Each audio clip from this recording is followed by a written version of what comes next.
পৃথিবীতে অনেক ধর্ম আছে, যেমন সনাতন, শিখ, মাজুসি, খ্রিস্টান, ইহুদি, জৈন, বৌদ্ধ, এরকম অনেক ধর্ম পৃথিবীতে আছে। প্রত্যেক ধর্মই তার বিশ্বাসের উপরে প্রতিষ্ঠিত। প্রত্যেক ধর্মের ভিতরে একটা বিশ্বাস আছে। কোন বিশ্বাসের উপরে, কোন বিশ্বাসকে তারা লালন পালন করে, প্রত্যেক ধর্মেরই বিশ্বাস আছে।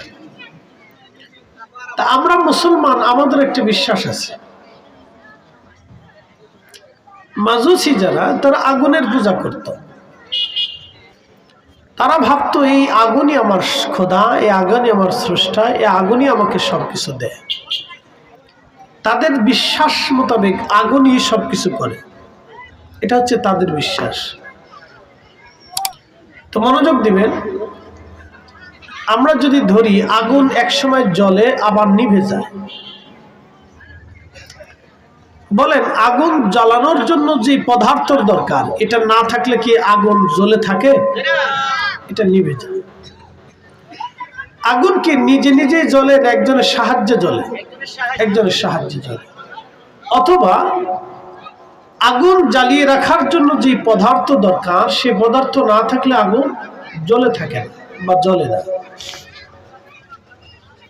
একজন ভলেন্টিয়ার যদি একটু পাম্পাসের বাচ্চাদেরকে সরাই দিত, জানি বাচ্চাদেরকে একটু ভিতরে নিয়ে আসে, ওরা খুব আনন্দ করতেছে। আজকে বিরাট মজা হয়েছে। আজকে মাহফিল হইলে ওরা বেশি খুশি হয়, কারণ যত প্রকারের পকেট কাটা যায়, বাবার টাকাতে, মার টাকাতে, চাচার টাকাতে, মামার টাকাতে, নানার টাকাতে, দাদার টাকাতে, সবার পকেট থেকে ওরা কাটবে।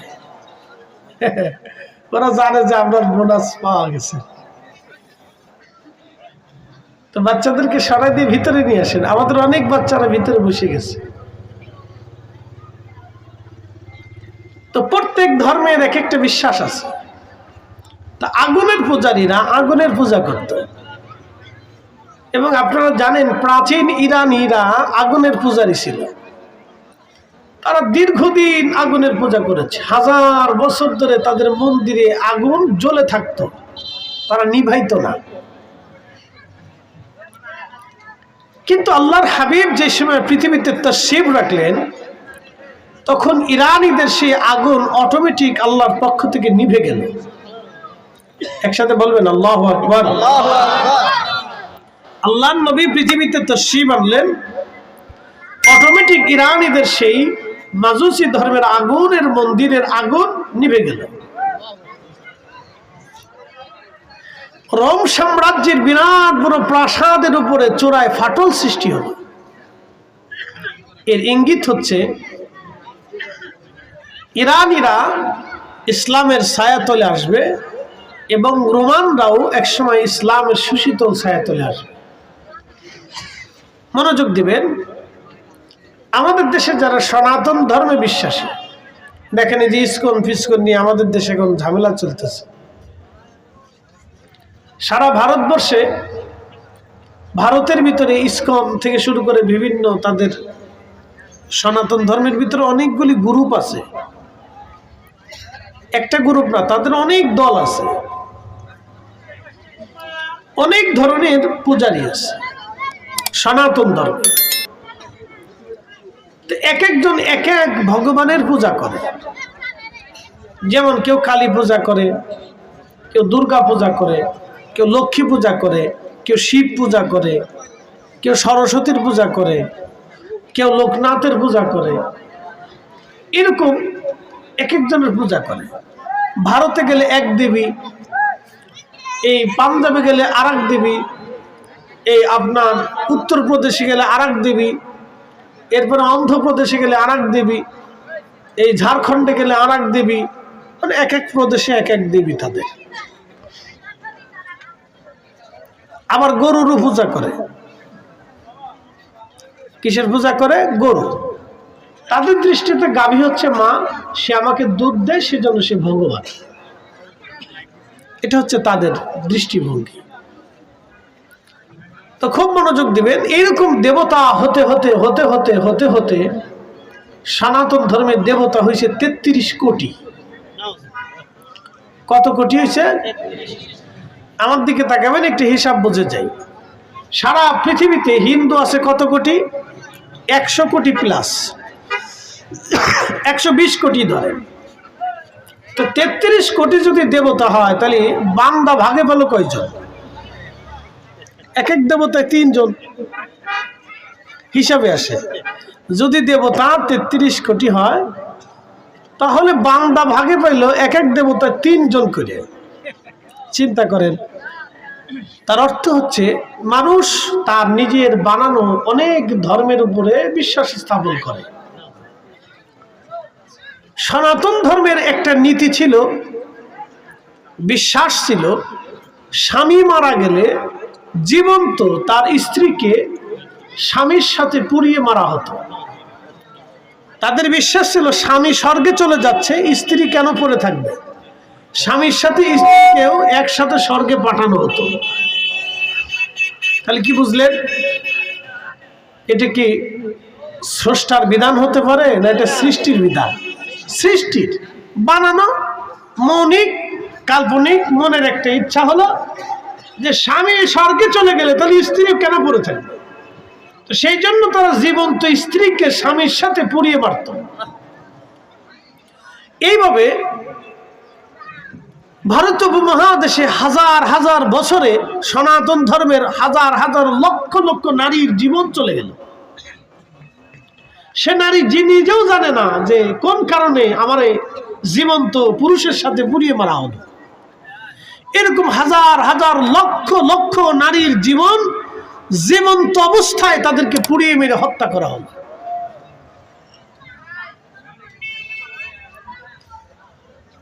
এই কঠিন সিচুয়েশনে আল্লাহর নবী পৃথিবীতে তশরিফ আনলেন এই আল্লাহর আইন নিয়ে। একসাথে বলবেন আল্লাহু আকবার। হয় না, জোরে জোরে বলেন, জোরে বলেন, জোরে জোরে। কার কালাম? একসাথে বলতে হবে, কার কালাম? কোনো সন্দেহ, সংশয়, কেউ কোনোদিন ভুল ধরতে পারে আজও নাই, আগামীতেও। পৃথিবী আকাশ ভেঙ্গে পড়ে গেলেও, পৃথিবী পুড়ে গেলেও, সাগর শুকিয়ে গেলেও হবে না। এটার লা তাবদীল কালিমাতিল্লাহ, পরিবর্তন হবে না। এটা ত্রুটি আজও পর্যন্ত কেউ ধরতে পারবে না। মনোযোগ দিয়ে এই কোরআনে আল্লাহ আমাদেরকে শিক্ষা দিচ্ছেন, কাইফা তাকফুরুনা বিল্লাহি ওয়া কুনতুম আমওয়াতা। হে মানুষ, হে মানব সম্প্রদায়, কি করে তোমরা আমি আল্লাহকে অস্বীকার করো, অথচ তুমি নির্জীব ছিলে, নিষ্প্রাণ ছিলে, দেহহীন ছিলে, অস্তিত্বহীন ছিলে, তুমি কিছুই ছিলে না।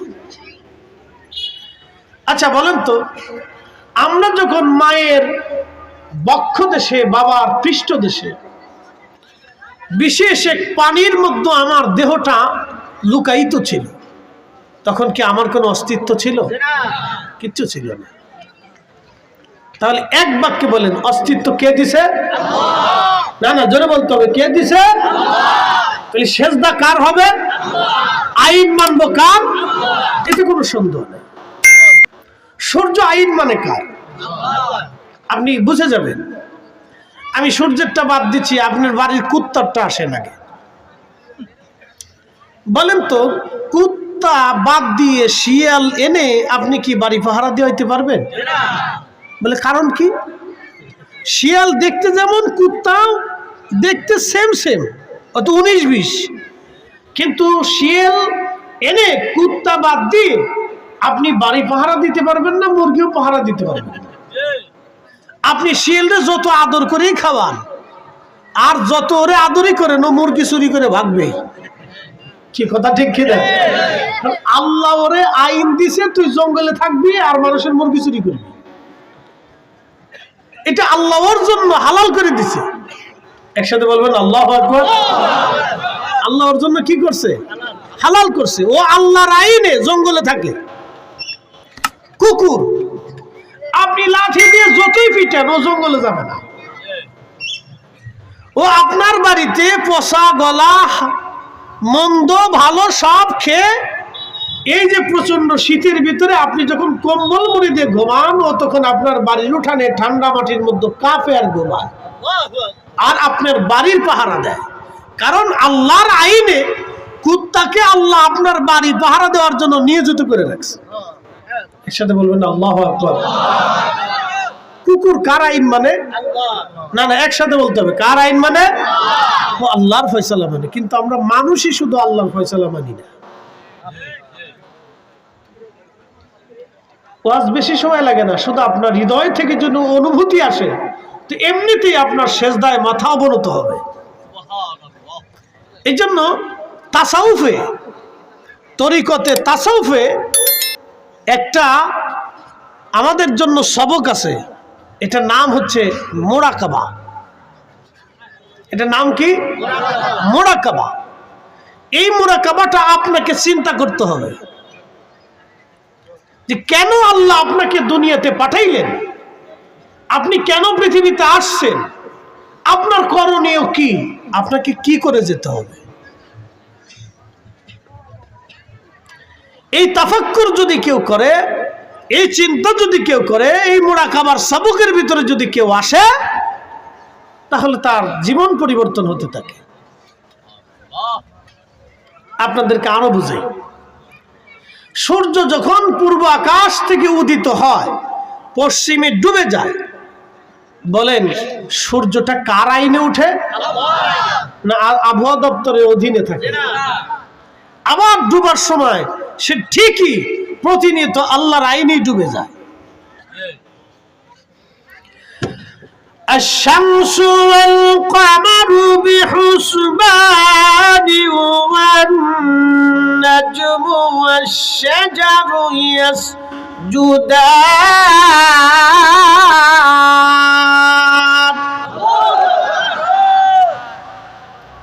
الشمس والقمر بحسبان। হাবিব উম্মতকে জানান, সূর্য তার নিজস্ব কক্ষপথে আল্লাহর আইনে পরিচালিত হয়, চাঁদ তার নিজস্ব কক্ষপথে আল্লাহর বিধানে পরিচালিত হয়। আচ্ছা ধরেন সনাতনীদের বিশ্বাস মোতাবেক ভগবান যদি দেবতা যদি দুইজন হইতো, একজন বৃষ্টির দেবতা আর একজন শীতের দেবতা, তাহলে 30 তারিখে সারা পৃথিবীতে সারা সৃষ্টিতে যুদ্ধ লেগে যেত। কারণ বৃষ্টির দেবতা বলতো যে আমি বৃষ্টি দেব, শীতের দেবতা বলতো শীতকালে তুই বৃষ্টি দিবি কেন, তুই বৃষ্টি দিবি বৃষ্টির দিনে বর্ষাকালে, এখন নভেম্বরের 30 তারিখ চলে, তুই কেন বৃষ্টি দিবি, এখন তো শীত দেওয়ার কথা, আমি শীতের দেবতা শীত দিব, বৃষ্টি হবে না। তো দুই দেবতার মধ্যে ঝগড়া লাগতে লাগতে ফিটি লাগতো। কি কথা কর না কেন? মালিক কয়জন? এগুলি মানুষের কিছু কল্পিত মনের ইচ্ছার উপরে কিছু কিছু ধর্ম প্রতিষ্ঠিত হয়েছে। কথা কন ঠিক কিনা? কিন্তু এই ধর্মটা কারো মনের উপরে হয় নাই, এটা স্বয়ং আল্লাহর পক্ষ থেকে নাজিলকৃত বিধান। কথা কন ঠিক কিনা? আপনাদেরকে আরো বুঝে, ألم تر أن الله يسجد له من في السماوات ومن في الأرض। নবী গো, আপনি কি লক্ষ্য করেন নাই আসমান ও জমিনে, ভূমণ্ডল ও নভমণ্ডলে যাহা কিছু আছে সব আমি আল্লাহকে সেজদা দেয়। একসাথে বলেন, কাকে সেজদা দেয়? আল্লাহকে। সব আল্লাহকে সেজদা দেয়। কিন্তু মানুষই যাইয়া বেহুদা সূর্যের সামনে সেজদায় পড়ে থাকে, মানুষই যাইয়া সাগরের সামনে সেজদায় পড়ে থাকে, মানুষই যাইয়া পাথরের সামনে সেজদায় পড়ে থাকে, মানুষই যাইয়া গাছের সামনে সেজদায় পড়ে থাকে, মানুষই যাইয়া মানুষের সামনে সেজদায় পড়ে থাকে, মানুষই যাইয়া গাভীর সামনে সেজদায় পড়ে থাকে। কি এক পাগল! الشمس والقمر والنجوم والجبال والشجر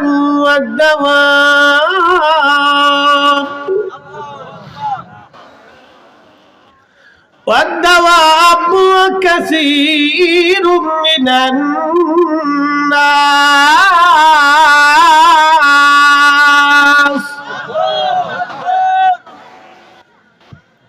বন্ধু আপনি জানান সূর্য আমাকে সেজদা দেয়। কে সেজদা দেয়? সূর্য আমাকে সেজদা দেয়, চাঁদ আমাকে সেজদা দেয়। तमाम সৃষ্টির যত নক্ষত্র আছে খালি চোখে দেখা যায় না। বিজ্ঞান বলতেছে तमाम সৃষ্টির যতগুলি নক্ষত্র আছে মহাবিশ্ব আল্লাহ বানাইলেন। একটা মহাবিশ্বের নাম হলো মিল্কি ওয়ে, বাংলায় বলে ছায়াপথ। আর একটা মহাবিশ্বের নাম গ্যালাক্সি। এরকম 10,000 কোটি নক্ষত্র দিয়ে একটা মহাবিশ্ব আল্লাহ বানাইলেন। আসমান জগতের ভিতরে বিজ্ঞানের গবেষণা অনুযায়ী 10,000 কোটি মহাবিশ্ব আল্লাহ বানিয়ে রেখেছেন। যত হাজার বিলিয়ন কোটি নক্ষত্র মহাশূন্যের ভিতরে বিদ্যমান, আমার রব আমার আল্লাহ বলতেছেন সব আমি আল্লাহকে সেজদা দেয় এবং আমি আল্লাহর আইন মেনে চলে। পাহাড় আমি আল্লাহকে সেজদা দেয়, গাছ আমি আল্লাহকে সেজদা দেয়, সমস্ত প্রাণীকুল আমি আল্লাহকে সেজদা দেয় এবং কিছু মানুষ আমি আল্লাহকে সেজদা দেয়। শহীদপুরবাসী, শহীদপুর দরবারের মুহিব্বিন খুবই মনোযোগের সাথে কথাগুলি শুনবেন। সূর্য আল্লাহকে সেজদা দেয়, চাঁদ আল্লাহকে সেজদা দেয়, तमाम নক্ষত্র মণ্ডলী আল্লাহর আইন মেনে চলে। কখনো সূর্য চাঁদের পথে আসে না, চাঁদ সূর্যের পথে কখনো যায় না। প্রতিনিয়ত সাগরে মহাসাগরে জোয়ার আসে, আবার আল্লাহর আইনে জোয়ার আসে, আল্লাহর আইনে জোয়ার আবার চলে যায়, ভাটি আবার আসে, জোয়ার শেষে আবার ভাটি আসে। এগুলি আল্লাহর আইনে পরিচালিত হয়। तमाम মখলুকাত আমার আল্লাহ তার আইনে পরিচালিত করেন। আপনি দেখবেন বাড়িতে বিড়াল পালেন, এই বিড়াল আল্লাহর আইনে পরিচালিত হয়। কিন্তু আপনি বন বিড়াল এনে বাড়িতে ইঁদুর পাহারা দিয়ে হইতে পারবেন না, কিন্তু বাড়ির বিড়াল দিয়ে আপনি বাড়ি পাহারা দিয়ে হইতে পারবেন। আপনি একটু লক্ষ্য করে দেখবেন, বিড়াল শত শত মাইল যদিও হাঁটে, ওর পায়ের মধ্যে দেখবেন ময়লা লাগে না। আপনি একটু খেয়াল করে দেখবেন, বিড়াল অনেক জায়গাতে হেঁটে হেঁটে যাচ্ছে কিন্তু ওর পায়ে কখনো ময়লা লাগবে না, পায়খানায় পাড়া দিবে না, আবর্জনার ভিতরে পাড়া দেবে না। দেখবেন আপনি, একসাথে বলবেন আল্লাহু আকবার। কারণ কি? এই বিড়ালটা আবার আপনার বিছনার ভিতরে যে আপনার কোলের মধ্যে ঘুমোচ্ছে। আপনি আল্লাহর ফয়সালা দেখলে, গবেষণা করলে আপনার মাথা এমনিতেই সেজদায় মাথা নত হয়ে আসবে, এমনিতেই মাথা নত হয়ে আসবে। এই যে শীত আসতেছে, আল্লাহ ইচ্ছা করলে একদিনে সব শীত দিতে পারতেন, কিন্তু তা না দিয়ে ধীরে ধীরে ধীরে ধীরে ধীরে ধীরে সহায় দিতেছে। যদি এক রাতে হঠাৎ করে শীত দিতেন, তাহলে বাংলাদেশের যত বৃদ্ধ মানুষ আছে তার অধিক 90% বৃদ্ধ মারা যেত, শিশুরা মারা যেত, অসুস্থরা মারা যেত। হঠাৎ শীত পড়লে অধিক লোক অসুস্থ হয়ে পড়তো। আল্লাহ ধীরে ধীরে ধীরে ধীরে আপনার শরীরের সাথে যাতে ম্যাচিং হয় সেই জন্য আল্লাহ ধীরে ধীরে ধীরে ধীরে শীত দিচ্ছেন। আবার নেওয়ার সময় আল্লাহ ধীরে ধীরে ধীরে ধীরে শীত নিয়ে যাচ্ছেন। এত কিছু করার পরও মানুষ কেন জানি বুঝে না, মানুষ বুঝতে চেষ্টা করে না। কিন্তু আপনি দেখেন সমস্ত সৃষ্টিগুলি সে আল্লাহর দেওয়া বিধান মোতাবেক চলতে থাকে, সে আল্লাহর বিধানের বাহিরে সে যায় না। প্রিয় বন্ধুগণ, মনোযোগ দিবেন। আমার রব আমার আল্লাহ কোরআনে বললেন, কাইফা তাকফুরুনা বিল্লাহি ওয়া কুনতুম আমওয়াতা। তুমি নির্জীব ছিলে, তোমাকে আমি নির্জীব রেখেছিলাম, নিষ্প্রাণ ছিলে তুমি। তোমার দেহ ছিল না, জীবন ছিল না, অস্তিত্ব ছিল না। আজকে তুমি ক্ষমতা নিয়ে বড়াই করো, অর্থ নিয়ে অহংকার তুমি দেখাও, এগুলি তোমার কিছুই ছিল না। তুমি নির্জীব ছিলে, নিষ্প্রাণ ছিলে, তুমি কিছুই ছিল না। আচ্ছা আপনারা বলেন তো, ক্ষমতা কে দেয়? না না, একসাথে বলতে হবে, কে দেয়? কে কে কে? এই কোরআনে আল্লাহ ফায়সালা করছে, কুলিল্লাহুম্মা মালিকাল মুলক। আপনি বলে দেন ওই মুলকের মালিক আমি আল্লাহ। তুতিল মুলকা মান তাশা, আমি যাকে খুশি তাকে রাজত্ব দেই, রাজা বানাই, প্রেসিডেন্ট বানাই, প্রধানমন্ত্রী বানাই। তুইজ্জু মান তাশা, এবং যার কাছ থেকে খুশি এটা সিনাই নিয়ে যাই। একসাথে বলবেন আল্লাহু আকবার। না না না না, জোরে জোরে জোরে বলেন, জোরে জোরে। কে সিনাই না? কে সিনাই না? সাবেক প্রধানমন্ত্রী তিনি জানতেন না 1 ঘন্টা আগেও যে তেনাকে চলে যেতে হবে। কি কথা বলেন না কেন? এটাই ফয়সালা, এটাই ফয়সালা। ইমাম আহমদ ইবনে হাম্বল, শুনেন, আমাদের তো কালেমার জন্য, ইসলামের জন্য তেমন কিছু কষ্ট করতে হয় না, আমাদের কোনো কষ্টই নেই। ইমাম আহমদ ইবনে হাম্বল রাহিমাহুল্লাহ কোরআনের একটা আকীদা মাসালার জন্য 4 বছর পর্যন্ত জেল খাটছে আর পিটুনি খাইছি। আমি আপনাকে তার ইতিহাস শোনাচ্ছি। এই যে আমার হাতে যে কোরআন শরীফ দেখতেছেন, এটার পৃষ্ঠাটা কাগজের। এই কাগজটা এটা সৃষ্টি, এর ভিতরে যেই অক্ষরগুলি আছে এই কালি দিয়ে লেখা, এই কালিগুলি সৃষ্টি।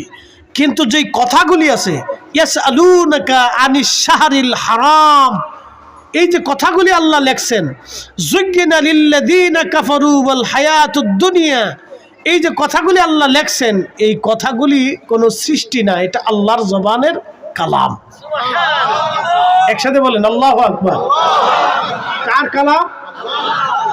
ওয়াল্লাযীনা ইউমিনুনা বিমা উনজিলা ইলাইকা, ও নবী, আপনার উপরে যাহা নাজিল করেছি, অবতীর্ণ হয়েছে, এই কোরআনের প্রত্যেকটা আয়াতকে, বিধানকে আপনার উম্মতকে বিশ্বাস করতেই হবে।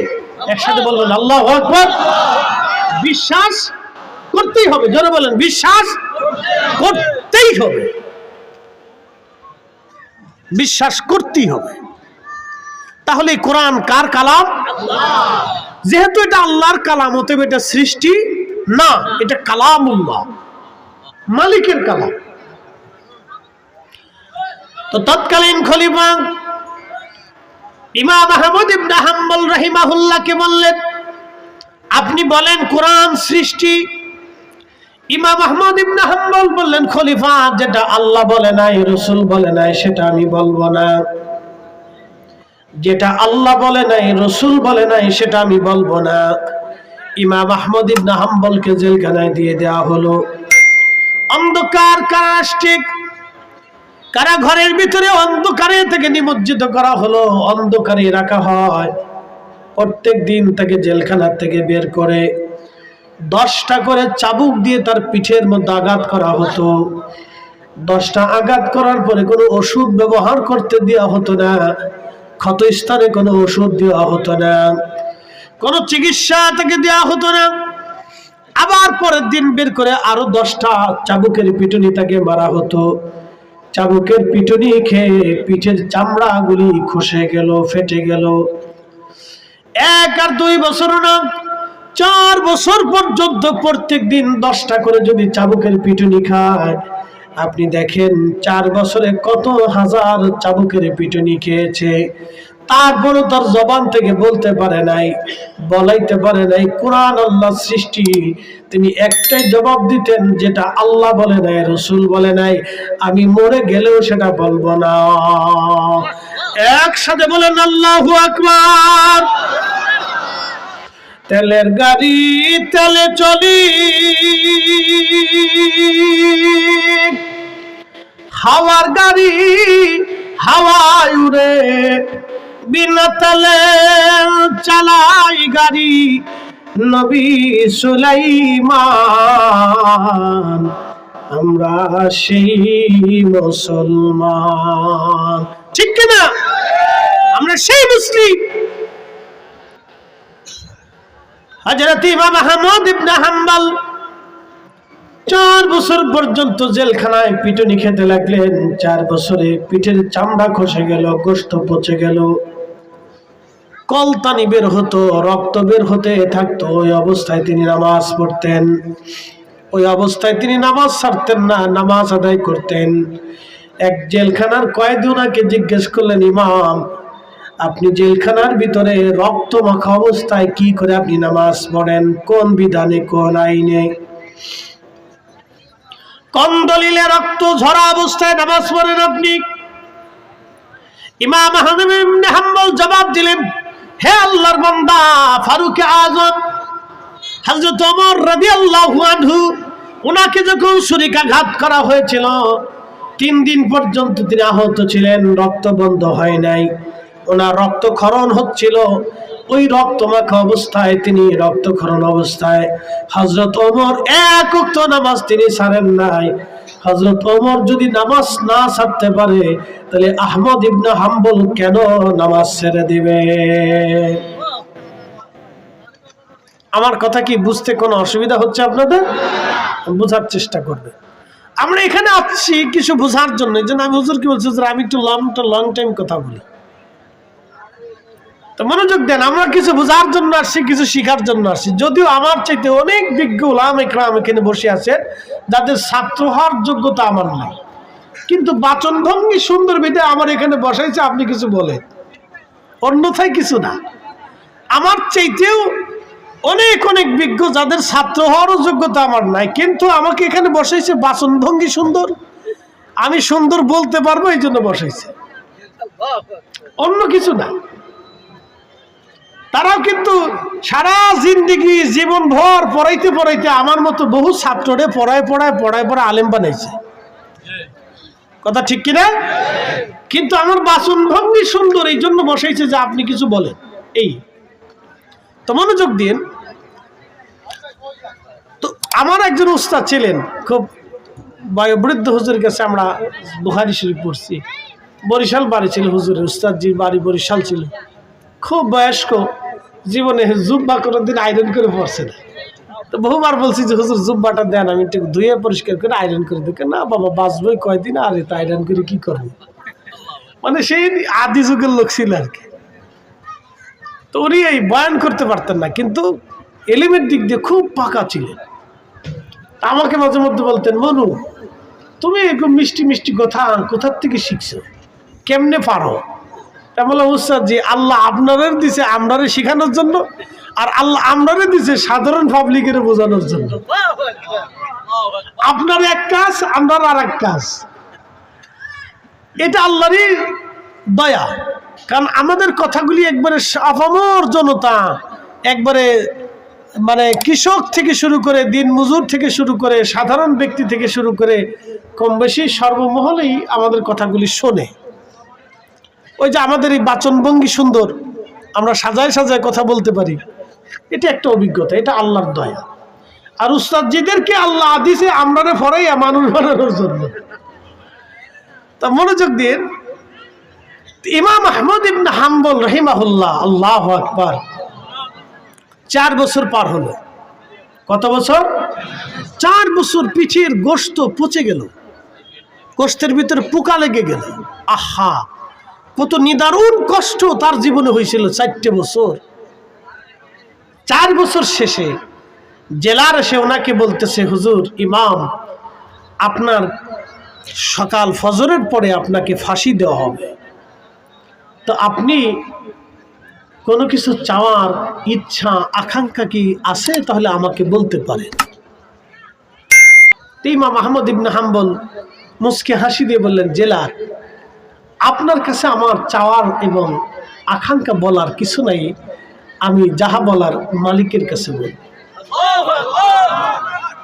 একসাথে বলুন, একসাথে জোরে জোরে জোরে। কার কাছে বলবে? আমার সব আল্লাহর কাছে বল। আপনার কাছে বলার আমার কিছু নাই, আমার কোনো ইচ্ছা আকাঙ্ক্ষাও আপনার কাছে নাই। যাহা বলার ওনার কাছেই বল। হযরত ইমাম আহমদ ইবনে হাম্বল এশার নামাজ পড়লেন, কোনো চিন্তা নাই, কোনো পেরেশানি ওনার ভিতরে নাই। উনি ধীর স্থিরতার সাথে এশার নামাজ পড়লেন। এশার নামাজ পড়ার পরে, এশা শেষ হয়ে যাওয়ার পরে তিনি আর নাফিল কিছু অতিরিক্ত নফল নামাজ তিনি পড়লেন। নফল পড়ার পরে তিনি আল্লাহর দরবারে হাত বাড়াইলেন। কোরআনে আল্লাহ বলছেন, ইয়া আইয়ুহাল্লাযীনা আমানুস্তাঈনু বিস-সাবরি ওয়াস-সালাহ।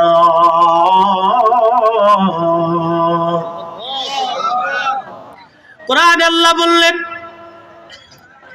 হে ইমানদার, আমি আল্লাহর সাহায্য নাও দুই পদ্ধতিতে, একটা সালাতের মাধ্যমে আর একটা সবরের মাধ্যমে।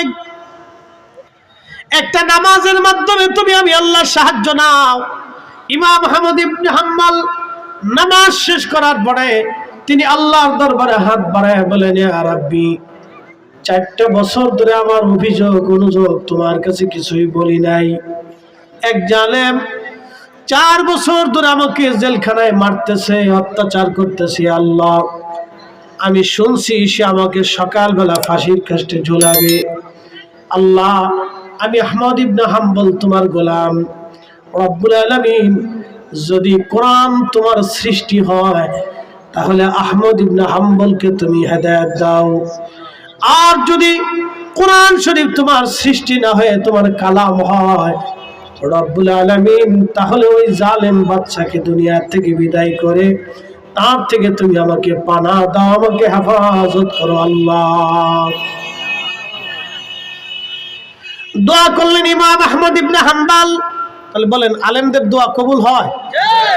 একসাথে বলেন, কবুল হয়? অবশ্যই হয়।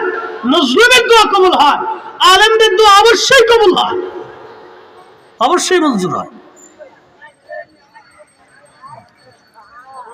আচ্ছা, আপনারা বলেন তো, যত আলেম, যে ঘরানারই আলেম হোক, কোন আলেম কি কোনোদিন হারামের পক্ষে কথা বলছে? হ্যাঁ, অন্যায়ের পক্ষে কখনো কথা বলতে পারে?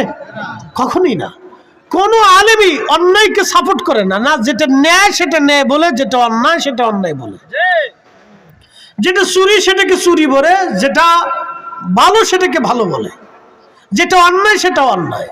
আমরা কোনোদিনও জীবন গেলেও, আমাদেরকে জবাই দিলেও আমরা বলবো না যে ঘুষ হালাল। কি কথা বল না কেন?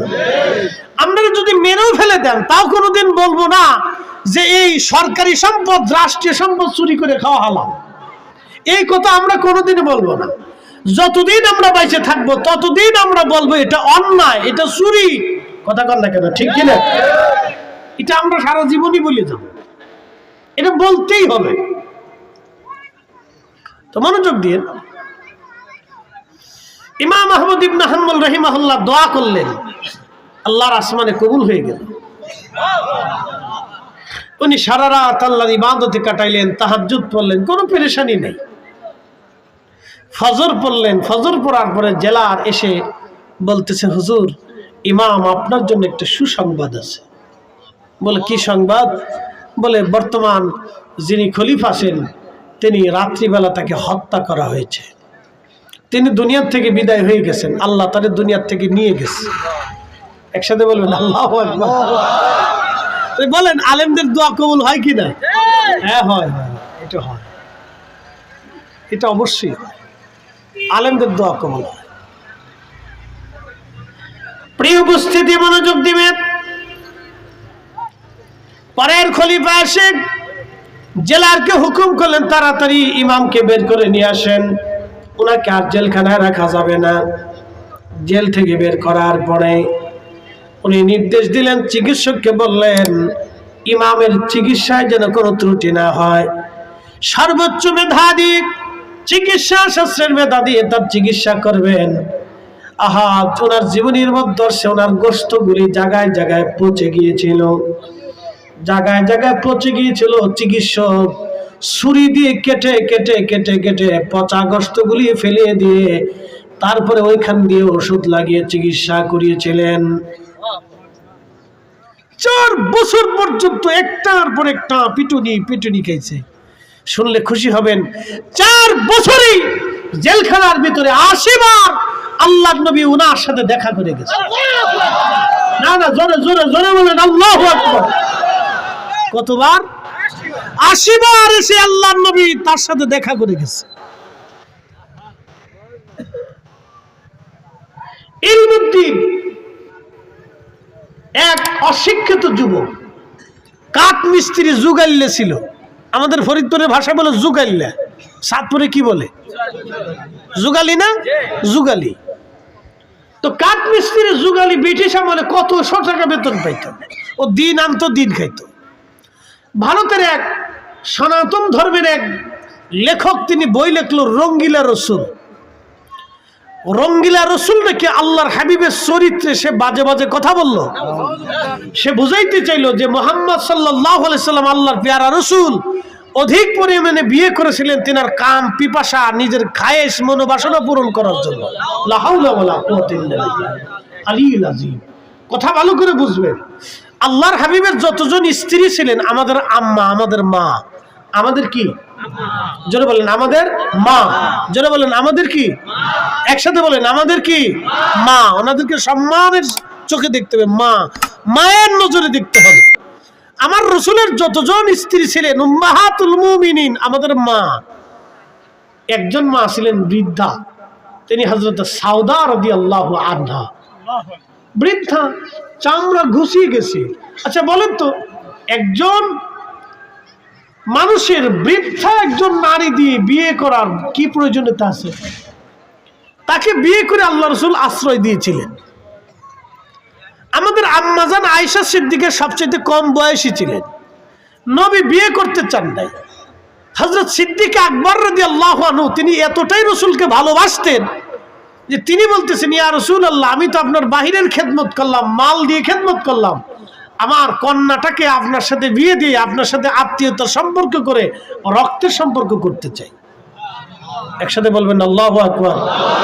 তো বারবার বারবার বারবার বারবার অনুরোধ করার পরে আল্লাহর নবী শাদী মোবারক করলেন। যদি কাম খায়েশ পূরণ করার জন্য রাসূল বিয়ে করতেন, তাহলে মদিনাতে সুন্দরী নারীর অভাব ছিল না। মদিনার মতো সুন্দর মানুষ আমি পৃথিবীর কোথাও খুঁজে পাবেন না। মদিনার মতো এত শরীফ আর ভদ্র মানুষ পৃথিবীর কোথাও খুঁজে পাবেন না। মদিনার বাচ্চাদের মতো এত সুন্দর বাচ্চা পৃথিবীতে কোথাও পাবেন না। মদিনার মতো এত সুন্দরী নারী পৃথিবীর কোথাও খুঁজে পাবেন না। যদি নিজের কাম খায়েশ পুরা করার জন্য রাসূলের বিবাহের প্রয়োজন হতো, তাহলে মদিনার বাছাই বাছাই করা সুন্দরী মেয়েদেরকে নবী বিয়ে করতে পারতেন। বৃদ্ধা নারী বিয়ে করার প্রয়োজন ছিল না। 25 বছর বয়সে 40 বছরের আম্মাজান খাদিজাতুল কুবরাকে শাদী করার দরকার ছিল না। উনি ওই সময় ইচ্ছা করলে উনি মক্কার সবচেয়ে সুন্দরী কুমারী নারী বিয়ে করতে পারতেন। তার অর্থ হলো, রাসূলের চরিত্রে কেউ যদি বাজে কথা বলে, বুঝতে হবে তার জন্মটা আতারে পাতারে ঝড়ে জঙ্গলে আর কে পার্কে ওয়াকামে কুকামে হয়েছে শিয়াল কুত্তার মতো। কথা বল ঠিক না বেটে?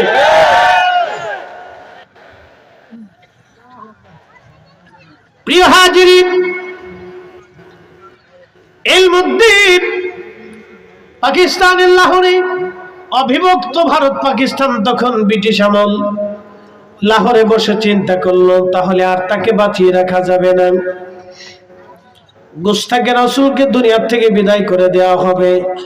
সে অনেক কষ্ট করে ধারালো ছুরি, একটা ছোট্ট ছুরি কিনে নিল।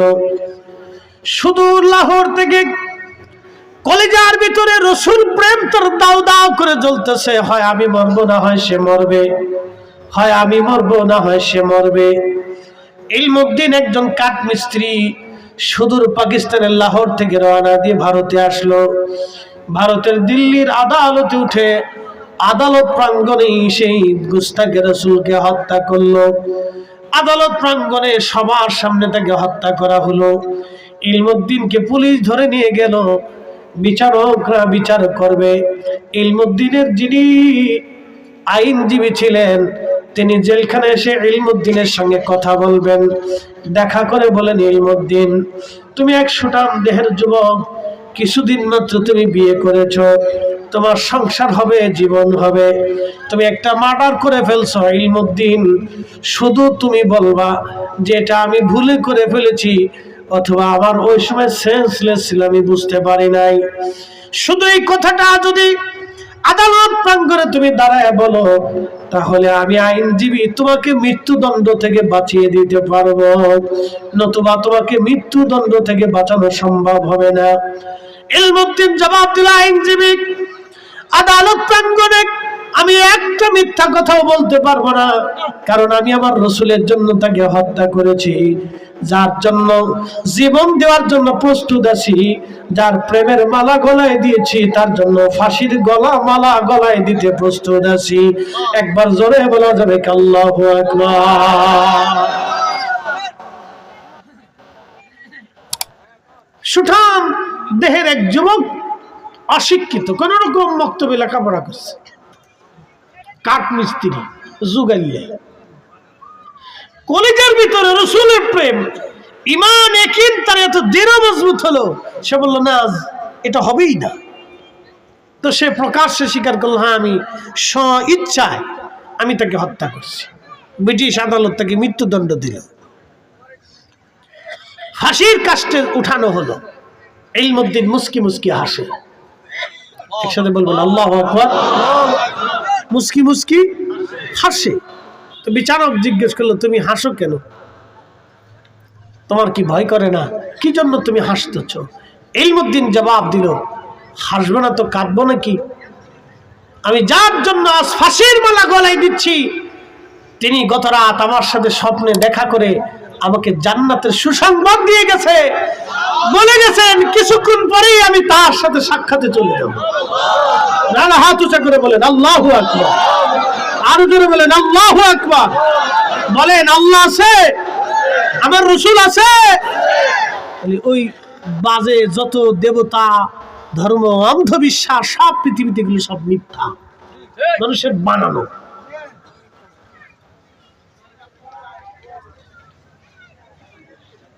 আপনি চিন্তা করেন যে একটা ল্যাংটা বসে রয়েছে, ল্যাংটা, ভারতে দেখবেন ল্যাংটা সাধু, ল্যাংটা হয়ে তার অস্ত্রপাতি নিয়ে বসে রয়েছে, এটা বললেও শরম করে, বসে রয়েছে। নারীরা তার সামনে যে মাথা নত করে প্রণাম দিতেছে, সেজদা দিতেছে। সি সি সি, কতটা অপরিচ্ছন্ন, কতটা মানে নেস্টিক, এটা ভাষায় প্রকাশ করার মতো না, এটা রুচির বাইরে। কি কথা কর না কেন, ঠিক কিনা? তো নারী তার সামনে যে মাথা নত করে সেজদায় পড়ে নিচ্ছে। সি সি সি, মানুষের তো একটু বাহ্যিক লজ্জা শরম থাকা উচিত যে একটা ল্যাংটা ছাগল ছাগল বসে রয়েছে। এই জন্য আপনাকে হক বেহক তো বুঝার দরকার, কথা ঠিক কিনা? আল্লাহ রসুল নিজের শালীনতা, পবিত্রতার জন্য আল্লাহর হাবিব কখনো, এই যে দেখেন আমরা অনেক সময় টাইট পোশাক পরি, নবীজি টাইটও পরেন নাই, ঢিলে ঢুলে পরতেন। তিনি এতটাই লাজুক ছিলেন, এতটাই পরিচ্ছন্ন ছিলেন যে উম্মতকে 5 ওয়াক্ত নামাজের আগে মেসাকের হুকুম দিচ্ছে যে তোমার জবান থেকে ফ্রেশ রাখো। স্যানিটাইজেশন ব্যবস্থা পৃথিবীতে মানুষ যখন কল্পনাই করে নাই, আল্লাহর নবী তখন উম্মতকে ঢিলা কুলুপ ব্যবহার করে মাটির সাথে হাত ঘষে পবিত্র হওয়ার শিক্ষা দিয়ে দিছে। একসাথে বলবেন আল্লাহু আকবার। আর সেই শিক্ষার উপরে 1450 বছর পরে এসে মানুষ যখন শিক্ষায় শিক্ষিত হলো, জ্ঞানে জ্ঞানী হলো, তখন মানুষ একটা ল্যাংটা সাধুর সামনে উলঙ্গ, তার সামনে যে একজন নারী মাথা নত করে সেজদার মধ্যে পড়ে রয়েছে। ছি ছি ছি ছি, আপনাকে মানে এগুলো দেখলেও লজ্জা করা উচিত যে এটা কি করে হয়।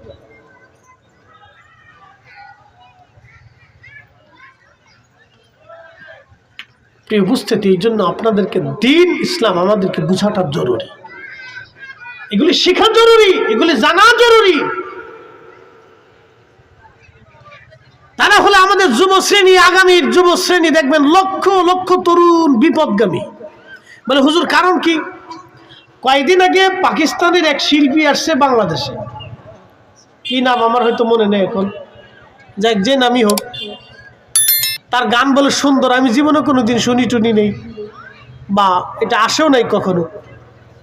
তো তার গান শোনার জন্য ঢাকা শহরে বিভিন্ন শহর থেকে যুবতী নারীরা, অধিক নারী প্যান্ট শার্ট পরা, আহা, হায়ার এডুকেটেড পার্সন, শিক্ষিত ভদ্র ফ্যামিলির, ধনী ফ্যামিলির মেয়েরা অর্ধ উলঙ্গ হয়ে তার গান শোনার জন্য এই লেডালেডি, কুত্তা কুত্তি, খারাপ ভাষা ব্যবহার করতে বাধ্য হলাম, যুবক যুবতী একসাথে হাজার হাজার লক্ষ লক্ষ। আপনি কনসার্ট না হলে জানতেনই না যে আমার দেশের এত পরিমাণে শিক্ষিত নারীরা বেহায়া হয়ে গেছে, এত পরিমাণে শিক্ষিত নারীরা যে বেহায়া হয়েছে আপনি জানতেনই না। এত পরিমাণে শিক্ষিত নারী বেহায়া, লজ্জা শরম কিচ্ছু নেই। প্রকাশ্যে আপনি চিন্তা করতে পারবেন যে প্রকাশ্যে হাজার হাজার যুবক যুবতীদের ভিতরে তারা প্রকাশ্যে যুবক যুবতী একসাথে নাচানাচি, ডলাডলি টলাডলি করতেছে। সি সি সি, যেগুলি কাতিবাসের কুকুরকেও হার মানিয়ে ফেলছে, আইজামে জাহিলিয়াতকে হার মানাইছে। আল্লাহর নবী বলছেন, উম্মত তোমাদের জন্য আগামীর সংবাদ হচ্ছে তোমরা কিয়ামতের অপেক্ষা করো। প্রকাশ্যে মানুষ যখন জিনা করবে তখন বুঝবা কিয়ামত কাছাই গেছে। এখন বোঝা যাচ্ছে প্রকাশ্যে যখন নারী পুরুষরা পার্কে, আরকে বারকে, বেঞ্চে, যেখানে সেখানে, আর সমুদ্রের বিচে, আর স্টেডিয়ামের মতো জায়গাগুলিতে, কনসার্টে যখন প্রকাশ্যে নারী পুরুষ একসাথে নাচানাচি করে, ঢালাঢলি করে, তখন আর বুঝার বাকি নেই আল্লাহর নবী যা বলেছে 1450 বছর আগে এটাই ঠিক, কিয়ামত আসন্ন। আমরা পৃথিবীর শেষ প্রান্তে, এ সময় রাসূল কারীমের সুন্নাহকে যদি দাঁত দিয়ে কামড় দিয়ে ধরে রাখতে পারেন তাহলে 100 শহীদের সওয়াব আল্লাহ আমলনামায় দিয়ে দিবেন। আপনি কল্পনা করতে পারবেন না, গা শির উঠবে যে কত হায়ার এডুকেটেড পার্সন নারীরা দেহা হয়ে গেছে, কতটা নগ্ন অর্ধ উলঙ্গ, ভাবতে পারবেন না যে এটা কি করে সম্ভব। তার লজ্জা শরম, কুত্তারও লজ্জা আছে। হুজুর কেমন বলতেছেন? আপনি কুত্তারে যদি লাথি মারেন দেখবেন ও কিন্তু একবারে মুসরায় ফুসরায় আপনার সামনে আইসে আপনার খুশি করার জন্য মনিবরে সারফেজে লাথি লুথি মারছেন, আপনি বেজার হয়ে একটা বাড়ি বুড়ি দিচ্ছেন, ও কিন্তু আবার আপনার খুশি করার জন্য ঘুরে ঘিরে এসে মুসরায় ফুসরায় আপনার সামনে স্যারেন্ডার করে। কি কথা ঠিক কি না? ও স্যারেন্ডার করে যে মনিব আমার ভুল হয়ে গেছে, আপনি আমার মাইরেন না। আপনি কোথা থেকে বুঝছেন? বিড়ালরে মারছেন, ও দেখবেন আবার ঘুরে ফিরে আপনার ওই লজ্জা শরম ফেলে আপনার কাঁথার ভিতরে আবার চলে গেছে। একটা নারী কতটা বেহায়া হলে, অর্ধউলঙ্গ হয়ে স্টেডিয়ামের ভিতরে হাজার হাজার পুরুষ মহিলাদের ভিতরে নাচতেছে, মানে আমি আর কোনো ভাষায় প্রকাশ করতে পারলাম না, বাকিটা আর ভাষায় বলার সুযোগ নাই। এটা এই মঞ্চে বললেও এটা বেমানা, আপনাকে বুঝতে হবে। শুধু এইখানে না, বাংলাদেশের প্রত্যেকটা জেলাতে একটা করে কনসার্ট দিয়ে দেখেন যে কত যুবক যুবতী আমাদের পথভ্রষ্ট হয়েছে। আপনি শুধু কনসার্ট দিলে বুঝবেন, বেশি কিছু করতে হবে না, একটা করে কনসার্ট দিবেন তো কনসার্ট দিলে বুঝবেন যে কত যুবক যুবতী পথভ্রষ্ট হয়েছে।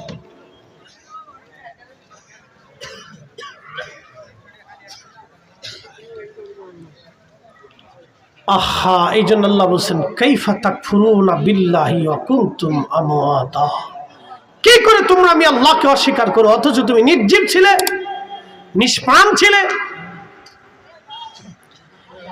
আল্লাহ কোরআনে বললেন ওয়া বাদাআ খালকাল ইনসানি মিন তিন, আমি মানুষের সৃষ্টির সূচনা করলাম মাটি থেকে, সুম্মা জাআলা নাসলাহু মিন সুলালাতিন মিন মাইন মাহিন, আমি মানুষের বংশ বিস্তার করলাম, ছেলে দিলাম, মেয়ে দিলাম, নাতি দিলাম, ভাগিনা দিলাম, ভাতিজি দিলাম, ভাতিজা দিলাম, খালা দিলাম, আমি ফুফু দিলাম, আত্মীয় স্বজন দিলাম, বংশ বিস্তার করলাম।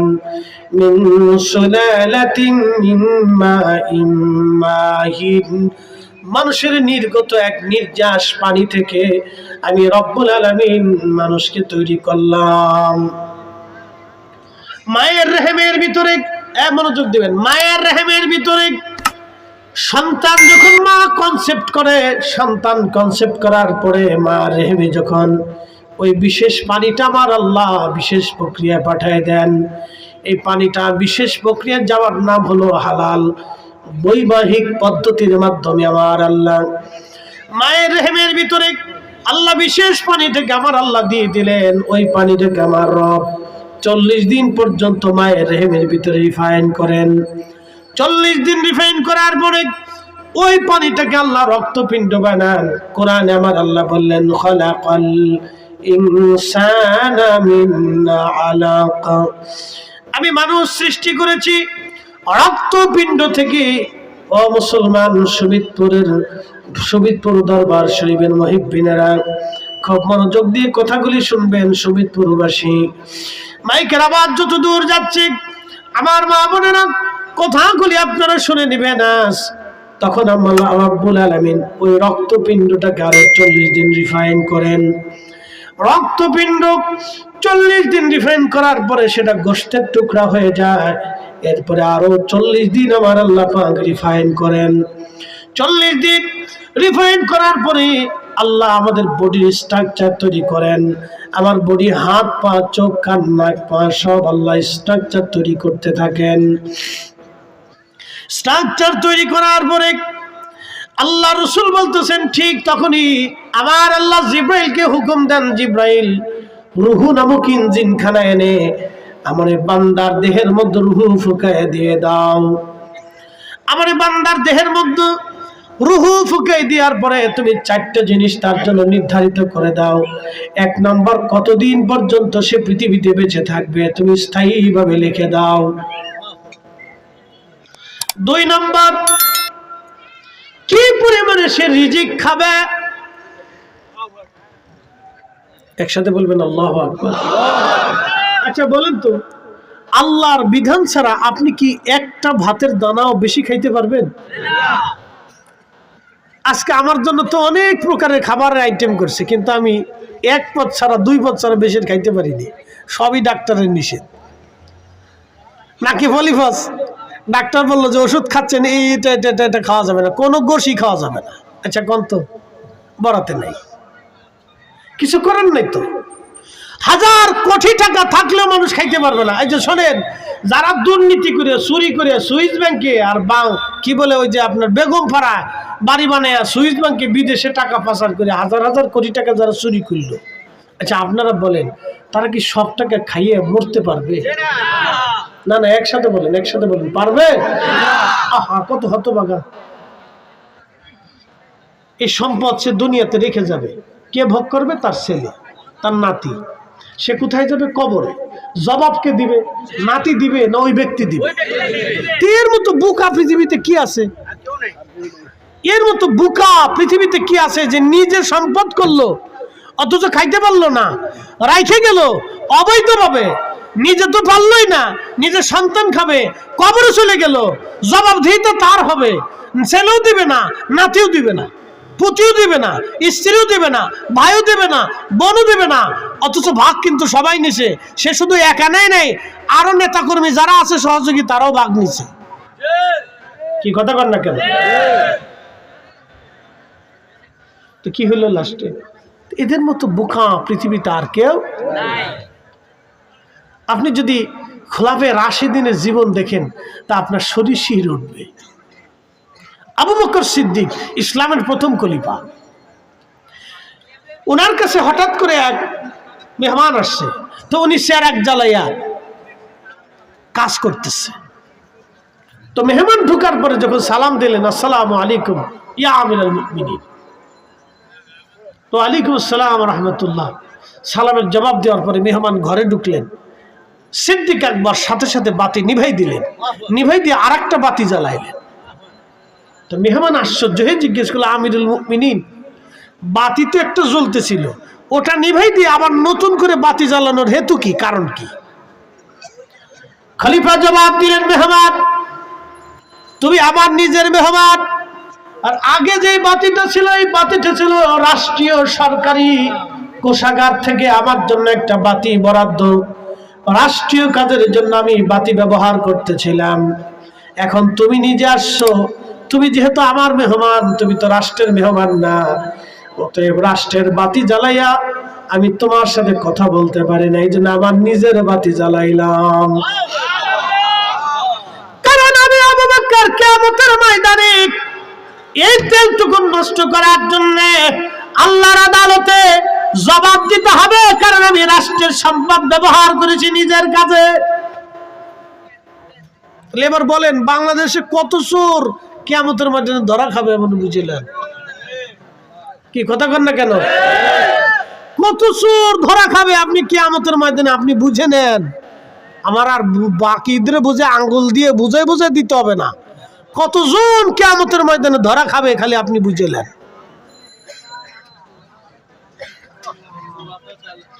এই জন্য আল্লাহ রাসূল বলেন, ফাআলাইকুম বিসুন্নতি ওয়া সুন্নাতিল খুলাফায়ে রাশিদিনাল মাহদিন।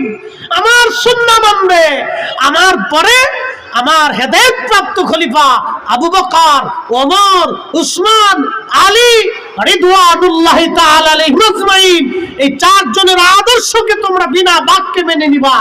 একসাথে বলা যাবে না আল্লাহু আকবার?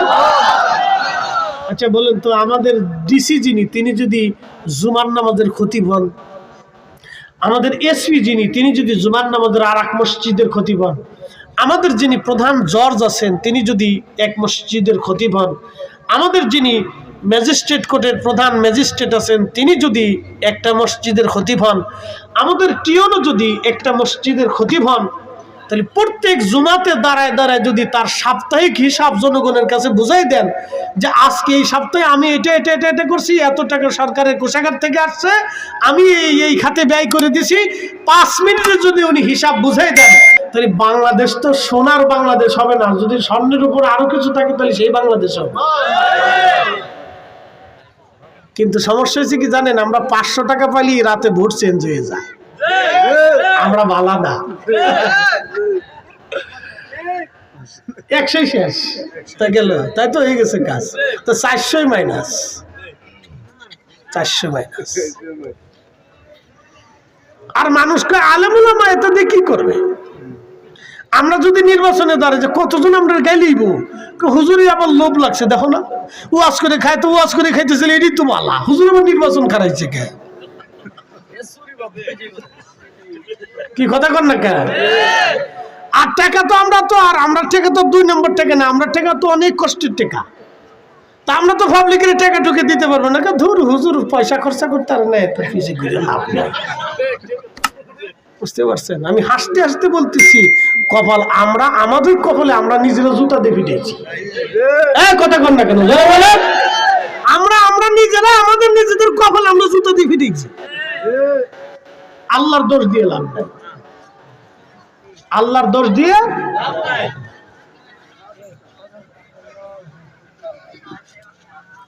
প্রিয় উপস্থিতি, আপনি আমেরিকাতে চলে যান তো, যা দেখেন তো ওরা ল্যাংটা দেশ, অর্ধেক ল্যাংটা থাকে, অর্ধেক পোশাক পরা থাকে। জীবনে কোনোদিন একটা দুর্নীতিগ্রস্ত লোকরে ওরা জীবনে ভোট দিবে না। আপনি যান ওদের নির্বাচন যায় দেখেন, একটা লোকও তারা ভোট দিবে না, না এটা ভোট দেওয়া যাবে না, এটা চোর।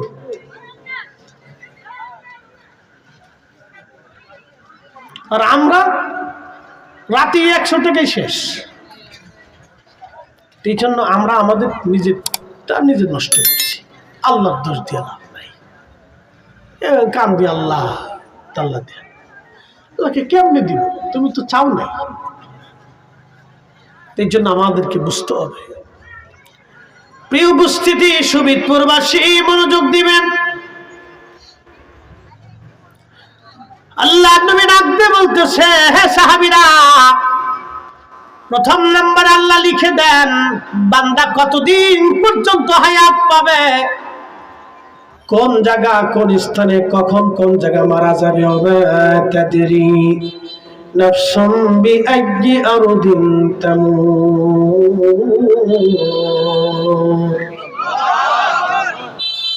বান্দা কোথায়, কোন জায়গা, কোন অবস্থায়, কোন হালতে, কিভাবে মারা যাবে আল্লাহ ছাড়া কেউ জানে না। আপনি আমি কেউ জানবো না আগামী মুহূর্তটা কে কোথায় মারা যাবে। তার মানে আপনি একটু চিন্তা করেন, আল্লাহ 1450 বছর আগে চ্যালেঞ্জ দিয়ে দিলেন, কে কোথায় মারা যাবে আল্লাহ ছাড়া কেউ জানে না।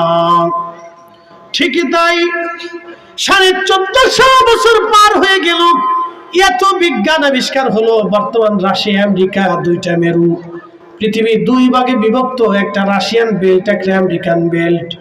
যে কোনো সময় পৃথিবীতে বিশ্বযুদ্ধ লেগে যেতে পারে। দুই বেল্টই প্রতিনিয়ত গবেষণা করে করে নিত্য নতুন অস্ত্র তৈরি করতেছে। কে কত দ্রুত মারণাস্ত্র তৈরি করতে পারে, কে কত পারমাণবিক বোমা তৈরি করতে পারে, প্রতিযোগিতায় ব্যস্ত। কিন্তু আজ পর্যন্ত মৃত্যু রোগের কোনো ওষুধ আবিষ্কার হলো না। মানব শরীরের মধ্যে 3500-এর মতো রোগ আল্লাহ দিয়ে রাখছে। আপনার শরীরে সব সময়ের জন্য একটা না একটা রোগ লেগেই থাকবে। আপনি কখনো একবারে ফ্রেশ রোগ মুক্ত থাকবেন না। 3000 রোগের মধ্যে একটা না একটা রোগ আপনার শরীরে সবসময় বাসা বেঁধে থাকবে। আপনি ডাক্তারদের কাছে জিজ্ঞেস করবেন, আপনার শরীরে 3500 যে রোগ আছে, এমনকি ডাক্তার যারা আছে আপনারা চিকিৎসা দেয়, প্রেসক্রিপশন দেয়, ওষুধ দেয়, পরামর্শ দেয়, নিজেও রুগী। কি কথা বললেন? নিজেও কি রুগী? যে বেটা কবিরাজি করে আপনার দুনিয়া ভরে ওষুধ দিতেছে, যা খোঁজেন হে নিজেও রুগী। কি কথা বললেন? হে নিজেও রুগী। 3500 রোগের একটা না একটা রোগ আপনার শরীরে সবসময় বাসা বেঁধে থাকবেই। যদি না থাকতো তাহলে আপনি ফেরাউন হয়ে যেতেন। আল্লাহ রোগ দিয়ে আপনার আল্লাহ তার দিকে আপনার রুজু করে রাখে। এই জন্য মাঝে মাঝে খালি আল্লাহ আল্লাহ রোগ হয়েছে, আল্লাহ শেফা দেন, আল্লাহ শেফা দেন। যদি রোগ না হইতো তাহলে আপনি আল্লাহর কাছে কাঁদতেন না। যদি বিপদ না দিত তাহলে আল্লাহ আপনি আল্লাহর কাছে কাঁদতেন না। অন্ধ আল্লাহ কেন দিল? এখন আপনি বলতে পারেন যে হুজুর আপনারা সবাই আল্লাহ চোখ দিল, আমার গ্রামের আব্দুল করিম আল্লাহ চোখ দিল না, কারণটা কি? আল্লাহ কি তাহলে বেইনসাফ করলো? না, আল্লাহ বেইনসাফ করে নাই। আল্লাহ চোখ না দিয়ে, সুবিদপুরের আব্দুল করিমের চোখে চোখ না দিয়ে, চোখে আলো না দিয়ে আল্লাহ সুবিদপুর আল্লাহদেরকে দেখাইতেছে, দেখো যে আমি আল্লাহ অন্ধ বানাইতে পারি। কি কথা ঠিক কিনা? আমি আল্লাহ অন্ধ বানাইতে পারি, তোমরা অস্বীকার করো না। এই জন্য আল্লাহ আব্দুল করিমের চোখ আল্লাহ বন্ধ করে রাখছে। রহিম রে আল্লাহ বুবা বানায় রাখছে। সবাই জবান খুলে কথা কয়, রহিমে খালি এউ এউ এউ এউ করে। কারণটা কি? আল্লাহ রহিম রে বুবা বানায় দেখাইছে, দেখো আমিও তোমাদের জবান কেড়ে নিতে পারি। কথা ঠিক কিনা? এই জন্য এইগুলি বুঝতে হবে। আল্লাহ এইগুলি আমাদেরকে দিয়ে রাখেন আমাদের পরীক্ষা করার জন্য। প্রিয় শহীদপুরবাসী মনোযোগ দিবেন। আল্লাহ রাব্বুল আলামিন বান্দা কোথায় মারা যাবে, কোন হালতে কেউ জানে না আল্লাহ ছাড়া। বিজ্ঞান এত উন্নত হলো, এত বিজ্ঞান আপনার উন্নত হলো, কিন্তু আজ পর্যন্ত মৃত্যু রোগের ওষুধ বানাইতে পারে নাই। কারণ এই কোরআনে 1450 বছর আগে আল্লাহ বলে দিলেন, কুল ইন্নাল মাউত আল্লাযী তাফিরুনা মিনহু ফাইন্নাহু মুলাকীকুম। হাবিব আমার, আপনি বলে দেন, বন্ধু বলে দেন, মৃত্যু থেকে তারা পালায় পালায় পালায় পালানোর চেষ্টা করে, মরণ থেকে তারা পালায়। হাবিব আপনি বলে দেন, এই মরণ থেকে পালানোর কোনো রাস্তা নাই, মরণ থেকে পালানোর কোনো রাস্তা নাই। অবশ্যই একদিন মৃত্যুর কোলে তাকে যেতে হবে, অবশ্যই মালাকুল মউত তার সাথে দেখা করবে। মরণ থেকে পালানোর কোনো রাস্তা নাই, মরণ থেকে পালানোর কোনো রাস্তা নাই। 1450 বছর আগে কোরআন আল্লাহ বললেন। আচ্ছা বলেন, আজও পর্যন্ত কি একটা শব্দ মিথ্যা হয়েছে? না না, জোরে বলেন, জোরে বলেন, হয়েছে? না না, হয় নাই। আর কখনো কেউ প্রমাণ করতে পারবে না আল্লাহর কথা মিথ্যা। এই জন্য কোরআন আপনাকে যাহা নির্দেশনা দিয়েছে মেনে চলতে হবে, আল্লাহর বিধান মেনে চলতে হবে, আল্লাহর আইন মানতে হবে। বন্ধু খুব মনোযোগ দিয়ে শুনে যান। 3 নম্বর, আল্লাহ পাক বান্দার আমলনামায় লিখে দেন বান্দা কি পরিমাণে সম্মানিত হবে। আমার আল্লাহ বান্দার ওই 3য় নম্বরে জিবরাইল লিখে দেন। 4th নম্বরে আল্লাহ লিখে দেন বান্দা বান্দা জান্নাতি নাকি জাহান্নামী, আমার আল্লাহ চতুর্থ নম্বরে লিখে দেন সে কি জান্নাতে যাবে নাকি জাহান্নামে যাবে, সে কি জান্নাতি নাকি জাহান্নামে যাবে, আমার আল্লাহ লিখে দেন। এই জন্য দেখবেন কেউ সারা জীবন ভালো কাজ করার পরে লাস্টে বেঈমান হয়ে কবরে চলে যায়। বহু মানুষ আছে নাস্তিক হয়ে কবরে চলে গেল। তসলিমা নাসরিন তার মা তাহাজ্জুদ নামাজ পড়ে, তসলিমা নাসরিনের বাবা মুসলমান, মা মুসলমান, মেয়েটা মুসলমান ছিল, কিন্তু শেষ মুহূর্তে সে এমন নাস্তিক হয়ে গেল, বেঈমান হয়ে মহিলাটা কবরে চলে গেল। ফি নারি জাহান্নামা খালিদিনা ফিহা, চিরদিনের জন্য এই মহিলা জাহান্নামে চলে গেল, কোনদিন আর জাহান্নাম থেকে বের হতে পারবে না, কোনদিন আর জাহান্নাম থেকে বের হতে পারবে না। মা মুসলমান, বাবা মুসলমান, নিজে মুসলমান, নাম মুসলমানের নাম, কিন্তু শেষ পর্যন্ত বেঈমান হয়ে কবরে চলে গেল। আবার দেখা যায় বাবার নাম শ্রীকৃষ্ণ, ওর নাম রাধা কৃষ্ণ, দেখবেন শেষ পর্যন্ত মুসলমান হয়ে ছেলেটা আব্দুল করিম নাম হয়ে আল্লাহ জান্নাতে চলে গেল সত্যের দিশা নিয়ে। কথা বলেন ঠিক না বেঠে? আল্লাহ লিখে দেয়, আল্লাহ সমস্ত মানব জাতিকে মুসলমান বানাইতে পারতেন, কিন্তু আল্লাহ কেন বানান নাই? আল্লাহ পরীক্ষা করার জন্য বানান নাই। আল্লাযী খালাকাল মাউতা ওয়াল হায়াতা লিয়াবলুয়াকুম আইয়ুকুম আহসানু আমালা।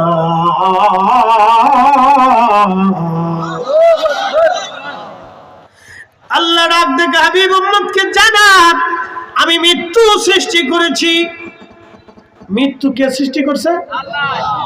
আল্লাহ। তাহলে মৃত্যুর কোন দেবতা আলাদা নাই, মৃত্যুর কোন দেবতা আলাদা নাই, জীবনের কোন দেবতা আলাদা নাই, সব কিছুর একচ্ছত্র অধিপতি মালিক আল্লাহ, কোন সন্দেহ নেই।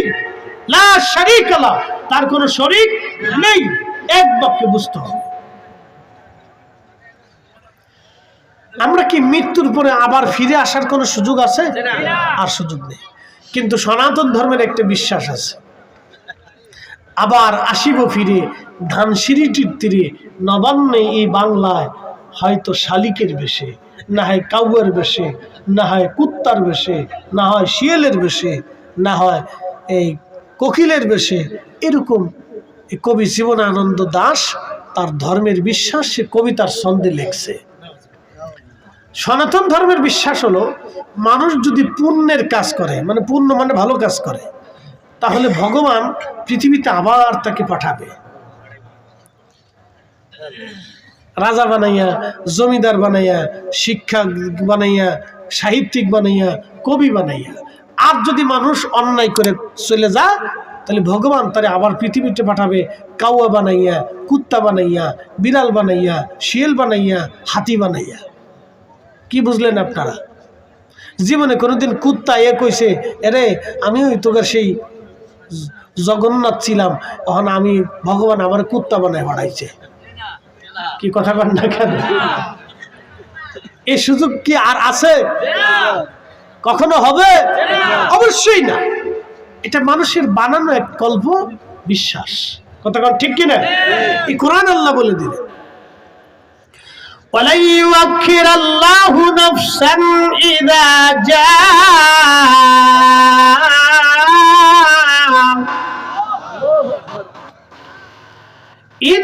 جَاءَ أَجَلُهَا।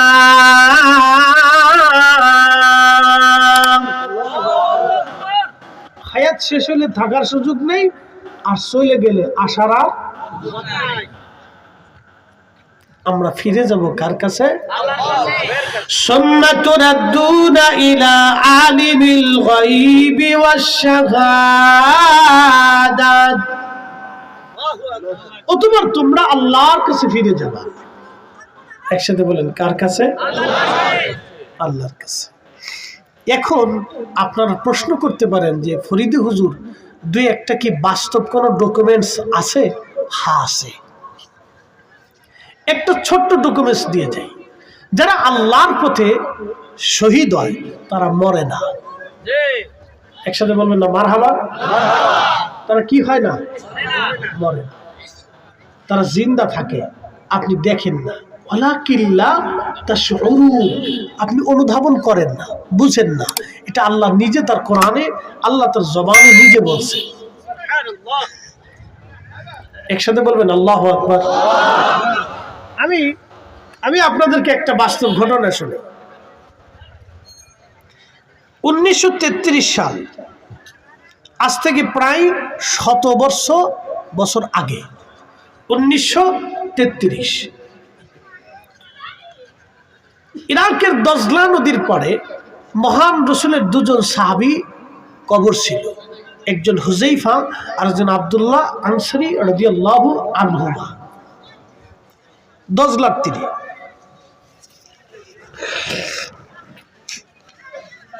না, আরেকটু বোঝাই, দজলার তীরে পরে যাই, আপনাদেরকে আরেকটু সহজ করে দিই। পৃথিবীতে একজনের 2টা কবর আছে, একজনের 2টা মাজার আছে, তিনি ইমাম হুসাইন।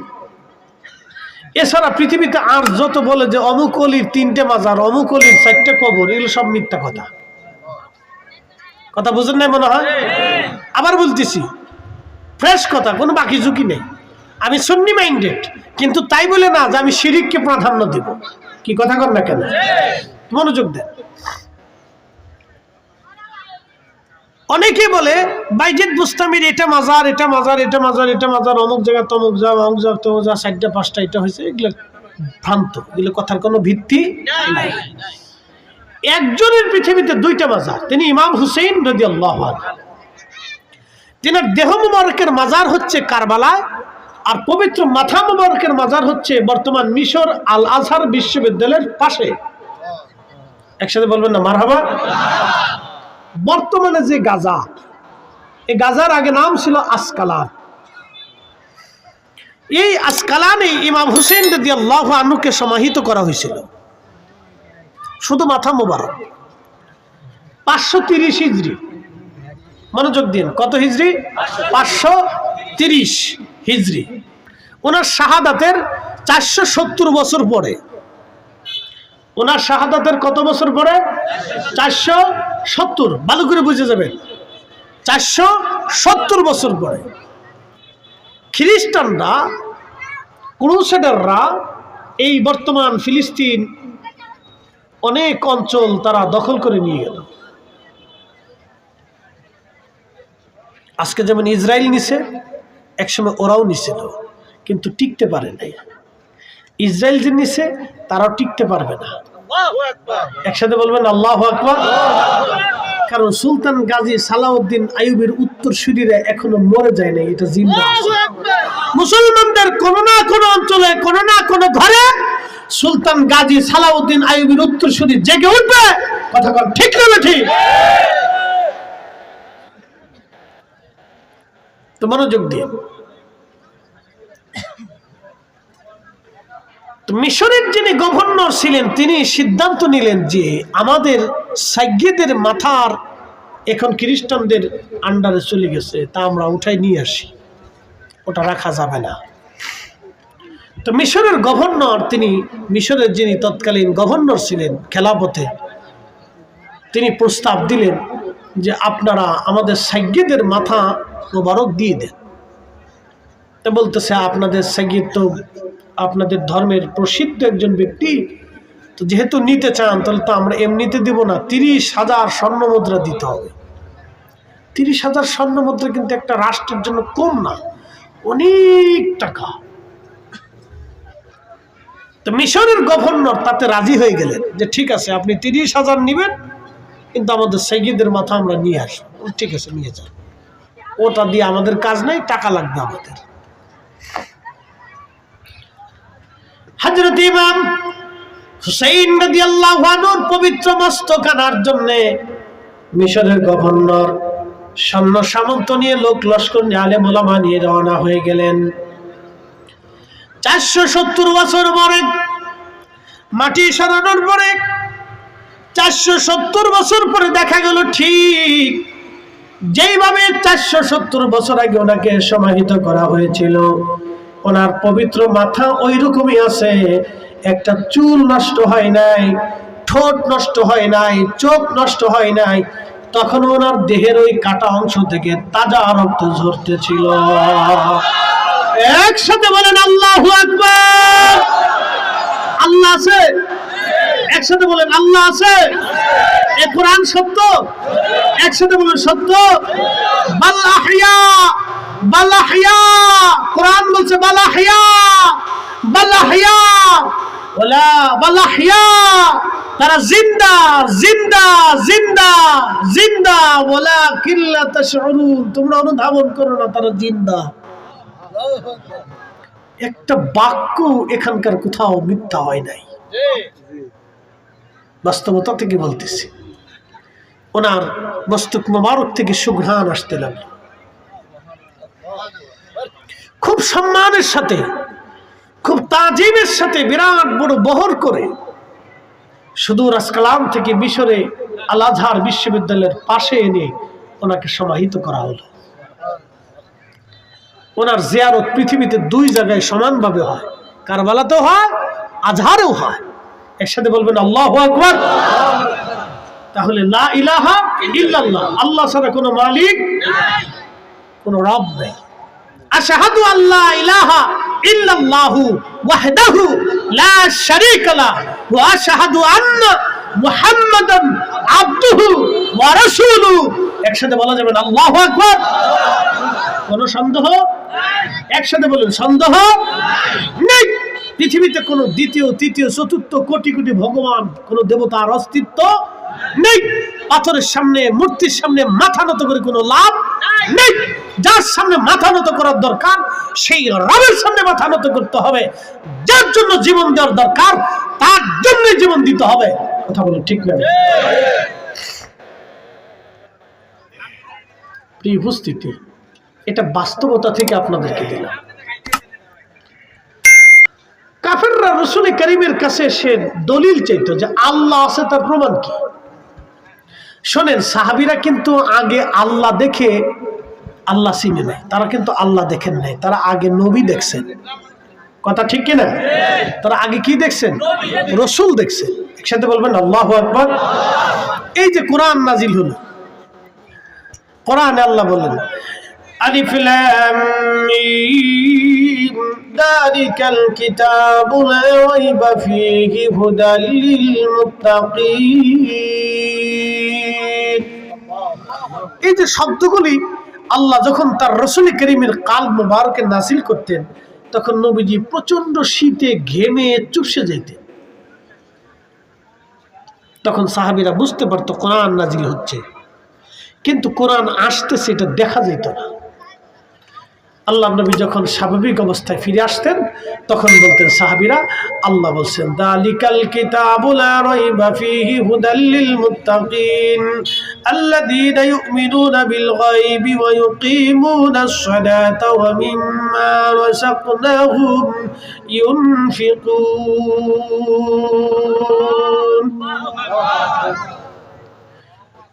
ঠিক সেই সময় কোন সাহাবী কিন্তু বলে নাই যে হুজুর আল্লাহ কোন রাস্তা দিয়ে কোরআন পাঠাইলো, আল্লাহ দেখলাম না, কোরআন দেখলাম না, আপনি বললেন এটা কোরআন, আপনি বললেন এটা আমার হাদিস, আমরা সাহাবীরা এটা মানতে পারি না। কোন সাহাবী একথা বলেন নাই। সাহাবীরা রাসূলকে 100% পিওর বিশ্বাস করতেন। এই কথা বলেন না কেন? কথা বলেন। আল্লাহর নবীকে 100% পিওর বিশ্বাস করতেন। রাসূল বলছেন কবরে আযাব হয়, সাহাবায়ে কেরাম বলছেন এটাই ঠিক। নবী বলছেন ফেরেশতা আছে, সাহাবীরা বলছে এটাই ঠিক। নবী বলছেন আমি জান্নাত জাহান্নাম ঘুরে দেখে আসছি মেরাজে, সাহাবীরা বলছে এটাই ঠিক। নবী বলছেন জান্নাত জাহান্নাম আছে, সাহাবীরা বলছে এটাই ঠিক। নবী বলছেন হাসরের ময়দান কায়েম হবে, সাহাবায়ে কেরাম বলছে এটাই ঠিক। নবী বলছে আগেও নবী আসছে, সাহাবায়ে কেরাম বলছে এটাই ঠিক। নবী বলছেন এটা কোরআন নাযিল হয়েছে, সাহাবায়ে কেরাম বলছে এটাই ঠিক। আমরা বলি ওটাই ঠিক। কথা ঠিক কি না? আমরা কি বলি? ওটাই ঠিক।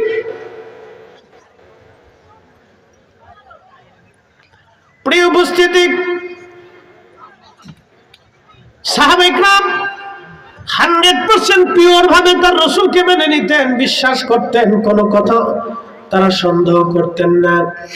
যার কারণে কোরআনে যাহা যাহা আসছে সাহাবীরা বিনা বাক্যে মেনে নিয়েছেন। কিন্তু কোন কোন সাহাবী দিন কবুল করার আগে নবীজিকে বলতেন, ইয়া রাসূলুল্লাহ, আল্লাহ আছে কি করে বুঝবো, আপনি প্রমাণ সাবমিট করেন। যেমন মক্কার কাফেররা বলল, হে মুহাম্মদ সাল্লাল্লাহু আলাইহি সাল্লাম, তুমি যে আল্লাহর নবী এবং আল্লাহ আছে তার প্রমাণ কি? সেই সময় কাফেররা এই কথা বলার পরে নবীজি বললেন, ও আমার চাচা আবু জাহেল, ও উতবা, সাইবা, মুগিরা, আবু লাহাব, আপনারা কি প্রমাণ চান যে আল্লাহ আছে?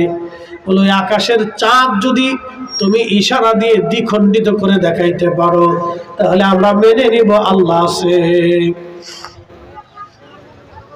আমরা এটাও মানব তুমি আল্লাহর নবী। তুমি আকাশের চাঁদ দ্বিখণ্ডিত করে দেখাও, আকাশের চাঁদ তুমি দ্বিখণ্ডিত করে দেখাও, আকাশের চাঁদ তুমি দ্বিখণ্ডিত করে দেখাও। আল্লাহর নবী বলেন, হ্যাঁ আমি আকাশের চাঁদ দ্বিখণ্ডিত করে দেখাবো। সব কাফেররা একত্রিত হলো। আল্লাহর নবী আকাশের চাঁদের দিকে তাকায় বলেন, হে চাঁদ, তুমি আল্লাহর হুকুমে দ্বিখণ্ডিত হয়ে যাও। আচ্ছা বলেন তো, চাঁদ কার অধীনে?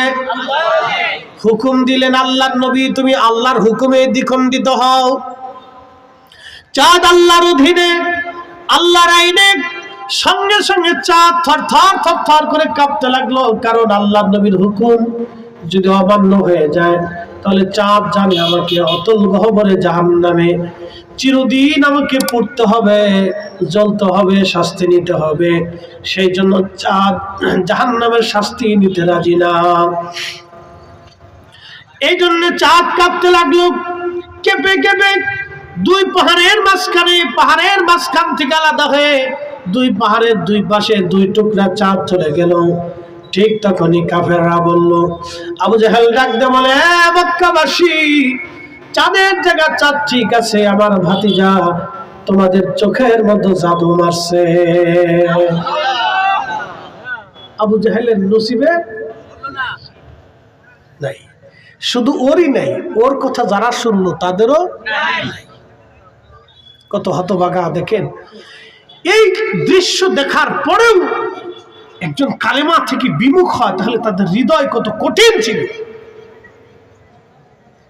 এটার নাম হচ্ছে মুজিজা, এটার নাম মুজিজা। আর আল্লাহর ওলিদেরকে আল্লাহ দেন কারামত। যেমন হুজুর মাইনুদ্দিন চিশত আজমারি সানজারি রহিমাহুল্লাহ পুরা আনা সাগরের পানিটা একটা লুটার ভিতরে এনে ওই সময় হিন্দু সনাতনীদের সাথে তিনি চ্যালেঞ্জ দিলেন। একসাথে বলবেন আল্লাহু আকবার। ওই সময় যদি উনি আনার পানি লুটার ভিতরে না আনেন তাহলে হিন্দুদের জ্বালায় কিন্তু উনি আর ওই সময় পারেন না। এটা ওলিদের জন্য কারামত, আর নবী আলাইহিস সালামদের জন্য মুজিজা। এটা আল্লাহ প্রদত্ত, আল্লাহর পক্ষ থেকে আসে, সবাইকে আল্লাহ দেয় না। নবীদেরকে আল্লাহ মুজিজা এজন্যই দিতেন কারণ অনেক মানুষ ছিল যারা মুজিজা দেখতে চাইতো, যে তুমি যে নবী তার প্রমাণ কি, আল্লাহ যে আছে তার প্রমাণ কি। যেমন বাদশা জুলকারনাইন, পৃথিবীতে আল্লাহ 7 জনকে বাদশাহী দিছে, সারা দুনিয়ার বাদশা। একজন বাদশার নাম নমরুদ, আর একজন বক্তে নসর, আর একজন জুলকারনাইন, আর একজন হযরত সুলাইমান। 2 জন মুসলমান, 2 জন কাফের। পৃথিবীর এমন কোন ইঞ্চি মাটি ছিল না যে ইঞ্চির মাটির বাদশাহী আল্লাহ তাকে না দিয়েছিলেন। হযরতে ইব্রাহিম আলাইহিস সালাতু ওয়াস সালাম তিনি কাবা ঘর গাঁথতেছিলেন, কাবা নির্মাণ করতেছিলেন। ইব্রাহিম আলাইহিস সালাম কাবা নির্মাণ করার সময় ওই রাস্তা দিয়ে বাদশা জুলকারনাইন তিনি যাইতেছিলেন। বাদশা জুলকারনাইন ডাক দিয়ে বলেন, আপনার নাম কি? বলে, আমার নাম ইব্রাহিম খলিলুল্লাহ। বলে, খলিলুল্লাহ কি? বলে, আমি আল্লাহর বন্ধু। বলে, আল্লাহ কে? বলে, তোমারও রব আমারও রব। আল্লাহর খলিল বলতেছে, জুলকারনাইন তোমারও রব আমারও রব। বলতেছে, ওরা কি কি দেখা যায়? বলে, না তা দেখা যায় না। ধরা যায়? বলে, তাও ধরা যায় না। তাহলে যাকে দেখা যায় না, ধরা যায় না, তাকে রব কি করে মানবো? তিনি যা আছেন তার প্রমাণ কি? ইব্রাহিম আলাইহিস সালাম বললেন, আপনি কি প্রমাণ চান? বলতেছে, আল্লাহ ইব্রাহিম ওই যে ভেড়ার দল পাহাড়ে ঘাস খেয়ে বেড়াচ্ছে, ওই ভেড়ার দল যদি আপনার সামনে এসে আপনার কালেমার সাক্ষ্য দেয়, তাহলে বুঝবো আল্লাহ আছে এবং আপনি আল্লাহর নবী। একসাথে বলবেন আল্লাহু আকবার। সাইয়্যিদুনা ইব্রাহিম আলাইহিস সালাম বলতেছেন, যুলকারনাইন, আল্লাহ আছে কি প্রমাণ চাও? বলে যে ওই যে ভেড়ার দল, এই ভেড়ার দল এসে যদি কালেমার সাক্ষ্য দেয়, তাহলে বুঝবো আল্লাহ আছে। কারণ ভেড়া তো আর কথা বলে না। ভেড়া কি কথা বলে? ভেড়া কি মাদ্রাসা পড়ছে? ভেড়া কি স্কুলে পড়ছে? তো কালেমা কি করে পারবে? তো ওই ভেড়ায় যদি কালেমা পড়ে, তাহলে বুঝবো আল্লাহ আছে এবং আপনি তার নবী। সাইয়্যিদুনা ইব্রাহিম ভেড়ার দলকে ডাক দিলেন, ভেড়ার দল এদিকে আসো। সমস্ত ভেড়ার দল দৌড়াইয়া হযরত ইব্রাহিম আলাইহিস সালামের কাছে আসলেন। ইব্রাহিম আলাইহিস সালামের কাছে আসার পরে ইব্রাহিম আলাইহিস সালাম ডাক দিয়ে বলেন, হে ভেড়ার দলেরা, তোমরা আমি ইব্রাহিমের কালেমার সাক্ষ্য দাও। প্রত্যেকটা ভেড়ার জবান খুলে গেল, প্রত্যেকটা ভেড়া তার জবানে বলতে লাগলো, লা ইলাহা ইল্লাল্লাহু ইব্রাহিমু খলিলুল্লাহ। আস্তে হয়ে গেল না? জোরে বলেন আল্লাহু আকবার। বাদশা যুলকারনাইন বললেন, হুজুর আর বুঝার বাকি নাই, আল্লাহ আছে, আপনি আল্লাহর নবী। যখনই ভেড়ার দল সাক্ষ্য দিয়েছে আর বুঝার বাকি নাই, কারণ ভেড়া কথা বলে না। 2 নম্বর, ভেড়া কারো কাছ থেকে কালেমা শিখেও নাই। তাহলে আল্লাহ তাদেরকে শিখাইলো, আল্লাহ তাদের জবান দিয়ে দিল। তাহলে আল্লাহ আছে, এটাই তার বাস্তব প্রমাণ। একসাথে বলা যাবে কি মারহাবা, লা ইলাহা ইল্লাল্লাহ। জোরে, লা ইলাহা লা ইলাহা ইল্লাল্লাহ, লা ইলাহা ইল্লাল্লাহ। আসিয়া বলে আল্লাহ আল্লাহ, ফেরাউন দিছে কত জ্বালা। আল্লাহ বলেন ও জিবরাইল, আল্লাহ বলে ও জিবরাইল, খুলো হে জান্নাতের তালা। লা ইলাহা ইল্লাল্লাহ। জোরে, লা ইলাহা ইল্লাল্লাহ, লা ইলাহা ইল্লাল্লাহ মুহাম্মাদুর রাসূলুল্লাহ সাল্লাল্লাহু আলাইহি ওয়াসাল্লাম। তাহলে আল্লাহ আছে, তাতে কোনো সন্দেহ নাই। এই জন্য আমাদের পৃথিবীতে যত ধর্ম আছে, নানান ধর্মের নানান বিশ্বাস, নানান ধর্মের নানান ধরনের বিশ্বাস, সব বিশ্বাস, সব মতবাদ, এগুলিকে এক পাশে রেখে আল্লাহ তার রসুলকে পৃথিবীতে সত্য সহ দুনিয়াতে পাঠিয়েছেন। আমাদের বুলন্দ নসিব যে আমরা কালেমা নিতে পারছি। কথা বলেন ঠিক কিনা? বলে হুজুর কি বুলন্দ নসিব? আপনাদেরকে আজকে একটা তথ্য দেই। আহলে সুন্নাত ওয়াল জামাতের আকীদা হলো যে মানুষ গুনাহ করলেও যদি তার ভিতরে ঈমান থাকে, তাহলে সে একদিন না একদিন আল্লাহ শাস্তি দেওয়ার পরে হলেও জান্নাতে তাকে নিবেই। আস্তে হয়ে গেল না? একসাথে বলবেন আল্লাহু আকবার। জান্নাতে নিবেই, শাস্তি হবে, রিমান্ড হবে। শাস্তিটা তো ছোট কোনো শাস্তি না। আপনাদেরকে সেই দিনের একটা দিন বুঝাই দিয়ে যায়, দিনটা কত বড় হবে। আমাদের দিনের এই 12 ঘন্টার দিন হবে না, কিন্তু 12 ঘন্টার দিন না, সেই দিন কত বড় দিন হবে একটা বুঝাই। এই কোরআনে আল্লাহ বলছেন, তারুজুল মালাইকাতু ওয়ার রূহু ইলাইহি ফি ইয়াউমিন কানা লিকদারুহু 50 আলফ সানা। এক সেকেন্ড করে 60 সেকেন্ডে 1 মিনিট, এক মিনিট করে 60 মিনিটে 1 ঘন্টা, এক ঘন্টা করে 24 ঘন্টায় দিন রাত, 24 ঘন্টার দিন ও রাতে 365 দিনে একটা বছর, সেইভাবে 50,000 বছর পার হয়ে গেলে যত বড় হবে হাসরের একটা দিন হবে তত বড়, হাসরের একটা দিন হবে তত বড়, হাসরের একটা দিন হবে তত বড়।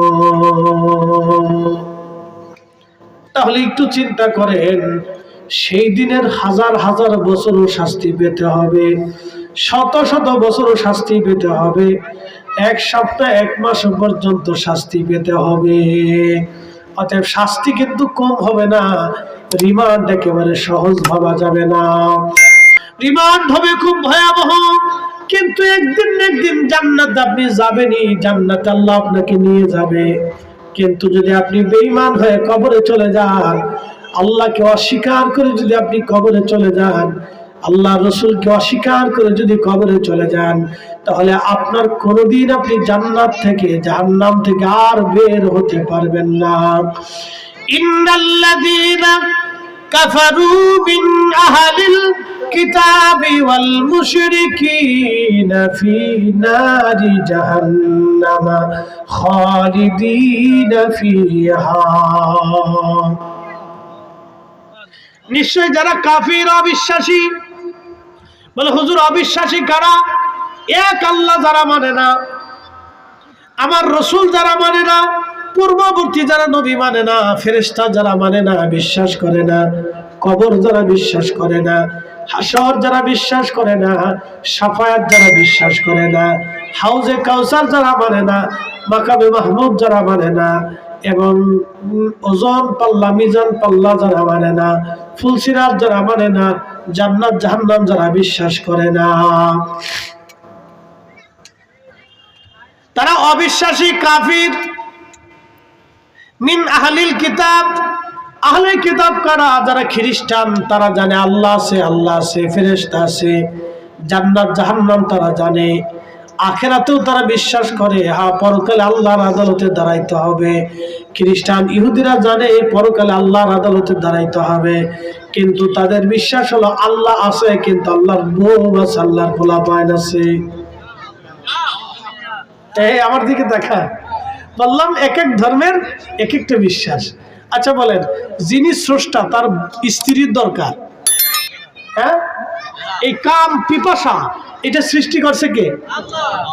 তো আল্লাহ যদি সৃষ্টি করে থাকেন তাহলে তো এটা তো আর আল্লাহর দরকার নাই। স্ত্রী জরায়ু বাচ্চা নেওয়ার জন্য তার প্রত্যেক মাসে আল্লাহ প্রদত্ত একটা পিরিয়ড আছে, এটা হতেই হবে, না হলে ওই মহিলার বাচ্চা হবে না। তাহলে আল্লাহ যদি ফুলা হইতে হয় তাহলে আল্লাহর স্ত্রীর পিরিয়ড হয়েছে, কি বুঝলেন আপনারা? আল্লাহর হুলা হইতে হলে আল্লাহ তার স্ত্রীর সাথে মিলন করছে, নাউজুবিল্লাহ বললেন না আপনারা? তাহলে আল্লাহর এগুলি তো প্রয়োজন নাই, আল্লাহ এগুলি থেকে পবিত্র, কথা ঠিক কিনা? আল্লাহ কি পাক? আল্লাহ পাক, আল্লাহ এগুলি থেকে পবিত্র। তাহলে আল্লাহর স্ত্রীও নাই, আল্লাহর বাচ্চা কাচ্চাও নাই। খ্রিস্টান এবং ইহুদিদের বিশ্বাস হলো আল্লাহ আছেন, কিন্তু আল্লাহর স্ত্রী আছে, আল্লাহ ছেলে মেয়ে আছে। আল্লাহর স্ত্রী মরিয়ম, আল্লাহর ছেলে হলো ঈসা। এই জন্য আল্লাহ বলেছেন মিন আহলিল কিতাব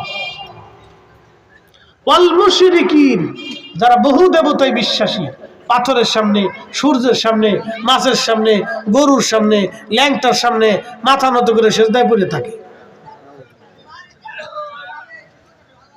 ফি নারি জাহান্নামা খালিদিনা ফিহা, তারা চিরদিন জাহান্নামে থাকবে, কোনদিন তারা জাহান্নাম থেকে আর বের হতে পারবে না। ফয়সালা কার? তাহলে আল্লাহ আমরারে মুসলমান বানাইছে, আপনারা খুশি না বেজার? তাহলে একসাথে আওয়াজ তুলে জোরে বলেন আলহামদুলিল্লাহ, না হাত উঁচু করে বলেন আলহামদুলিল্লাহ। নারে তাকবীর, নারে রিসালাত। তুমি রহমান, তুমি মেহেরবান, তুমি রহমান, তুমি মেহেরবান। অন্ধ গাহে না শুধু তোমারি গুণগান। অন্ধ গাহে না শুধু তোমারি গুণগান, বুঝেও বুঝে না তবু শান। তুমি রহমান, তুমি মেহেরবান, তুমি রহমান, তুমি মেহেরবান। কখনো তোমাকে যদি ভুলি, হেদায়েতের আলো জেনে দিও কাছে তুলি। ঠাই দিও প্রিয়তম, ঠাই দিও প্রিয়তম অগমহিয়ান। তুমি রহমান, তুমি মেহেরবান। একসাথে বলা যাবে কি মারহাবা?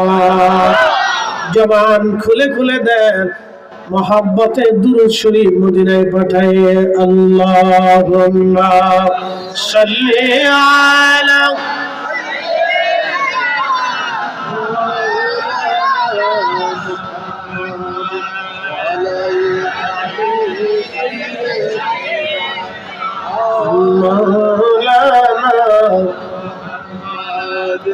এই যে যুগে যুগে যুগে যুগে আউলি কিরামগণ এসে আমাদেরকে সত্যের দিশা দিয়ে গেছেন।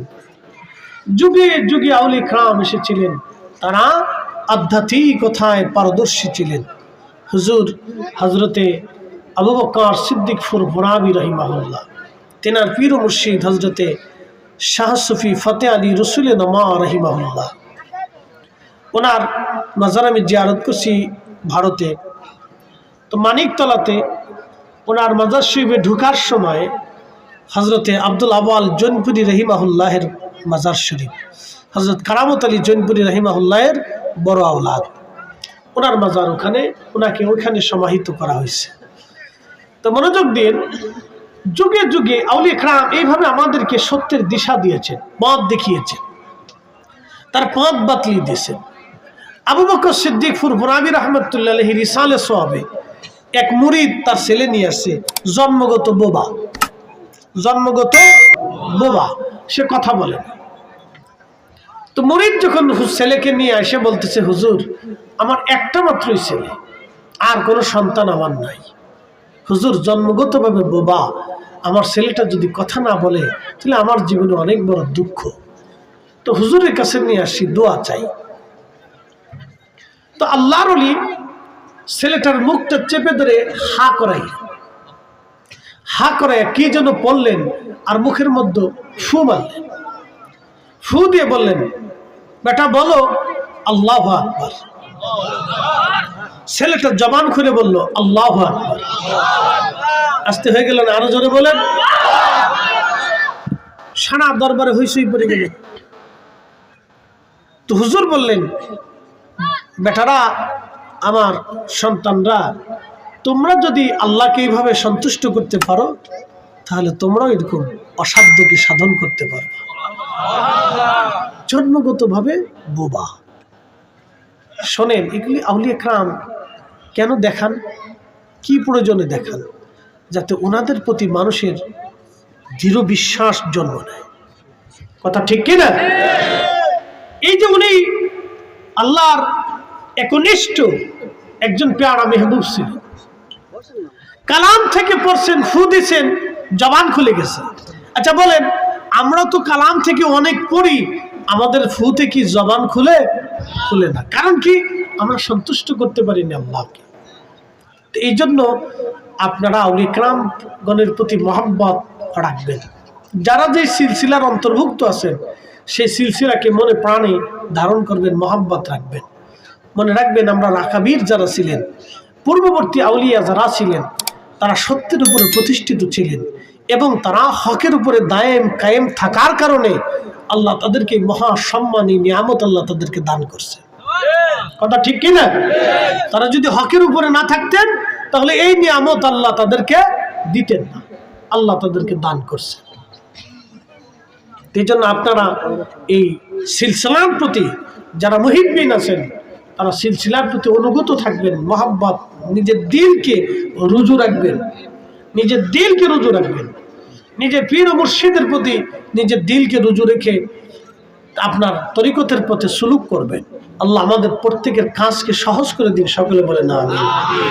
প্রত্যেক হক্কানি আউলিয়া কেরাম যারা আছেন, পীর মাশায়েখ যারা আছেন, তারা চান মানুষরা যেন আল্লাহর পথে পরিচালিত হয়।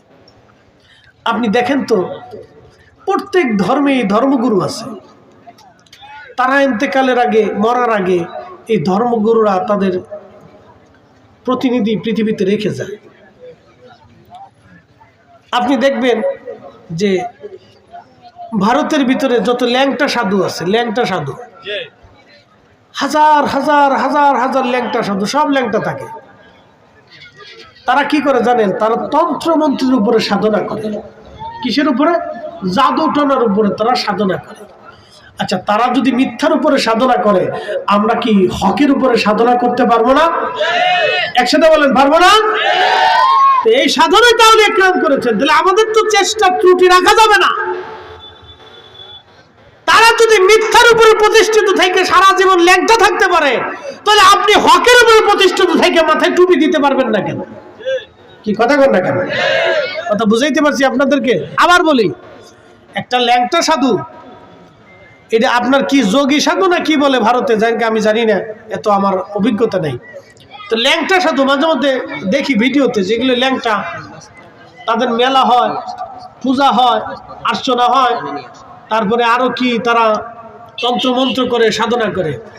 তারা যদি তন্ত্রমন্ত্রের সাধনার জন্য, দুনিয়ার এক ভ্রান্ত বিশ্বাসের উপরে সাধনার জন্য যদি সারা জীবন ল্যাংটা থাকতে পারে, তাহলে আপনি আল্লাহ পাওয়ার জন্য, রসুলকে খুশি করার জন্য, হকের উপরে, সত্যের উপরে দায়েম থাকার জন্য মাথায় টুপি দিতে পারবেন না। কারণটা কি? কি কথা বল না কেন? তাহলে আপনি কেন দাঁড়িয়ে রাখতে পারবেন না? আপনি কেন নামাজে আসতে পারবেন না? আপনি কেন মসজিদের খাদেম হতে পারবেন না? আপনি কেন রোজাদার হতে পারবেন না? আপনি কেন দানশীল হতে পারবেন না? তারা যদি মিথ্যার উপরে এইভাবে সারা জীবন ল্যাংটা থাকতে পারে, তাহলে আপনি কেন, আমি কেন 5 ওয়াক্ত নামাজি হতে পারবো না? এই জন্য আমাদেরকে প্রতিষ্ঠিত হতে হবে, দ্বীনের প্রতি নিজেকে ঝুঁকিয়ে নিতে হবে। আপনাকে এগুলি খেয়াল করতে হবে। পৃথিবীতে এরকম বহু আছে, বহু আছে, তারা মিথ্যার উপরে সাধনা করতেছে। আমি ভুটান গেছি, ভুটান তো ভুটানের জাতীয় বৌদ্ধ মন্দির, তো জায়গা মাহফিল শেষে লোকেরা বললো, হুজুর চলেন ভুটান সফর করে আসি। তো তখন ইন্ডিয়ান, আজ থেকে প্রায় 7-8 বছর আগে ইন্ডিয়ান পাসপোর্টে, ভিসাতে তখন ভুটান যাওয়ার সুযোগ ছিল, এখন আছে কিনা জানি না। তো ভুটান আমি ঢুকলাম, আমাকে ঘুরে নিতে নিতে নিতে নিতে ওই পাহাড়ি পাশে একটা মন্দিরে নিয়ে গেল, বলে যে এটা ভুটানের জাতীয় বৌদ্ধ মন্দির। তো ভুটানিরা বৌদ্ধ ধর্মের উপরে প্রতিষ্ঠিত।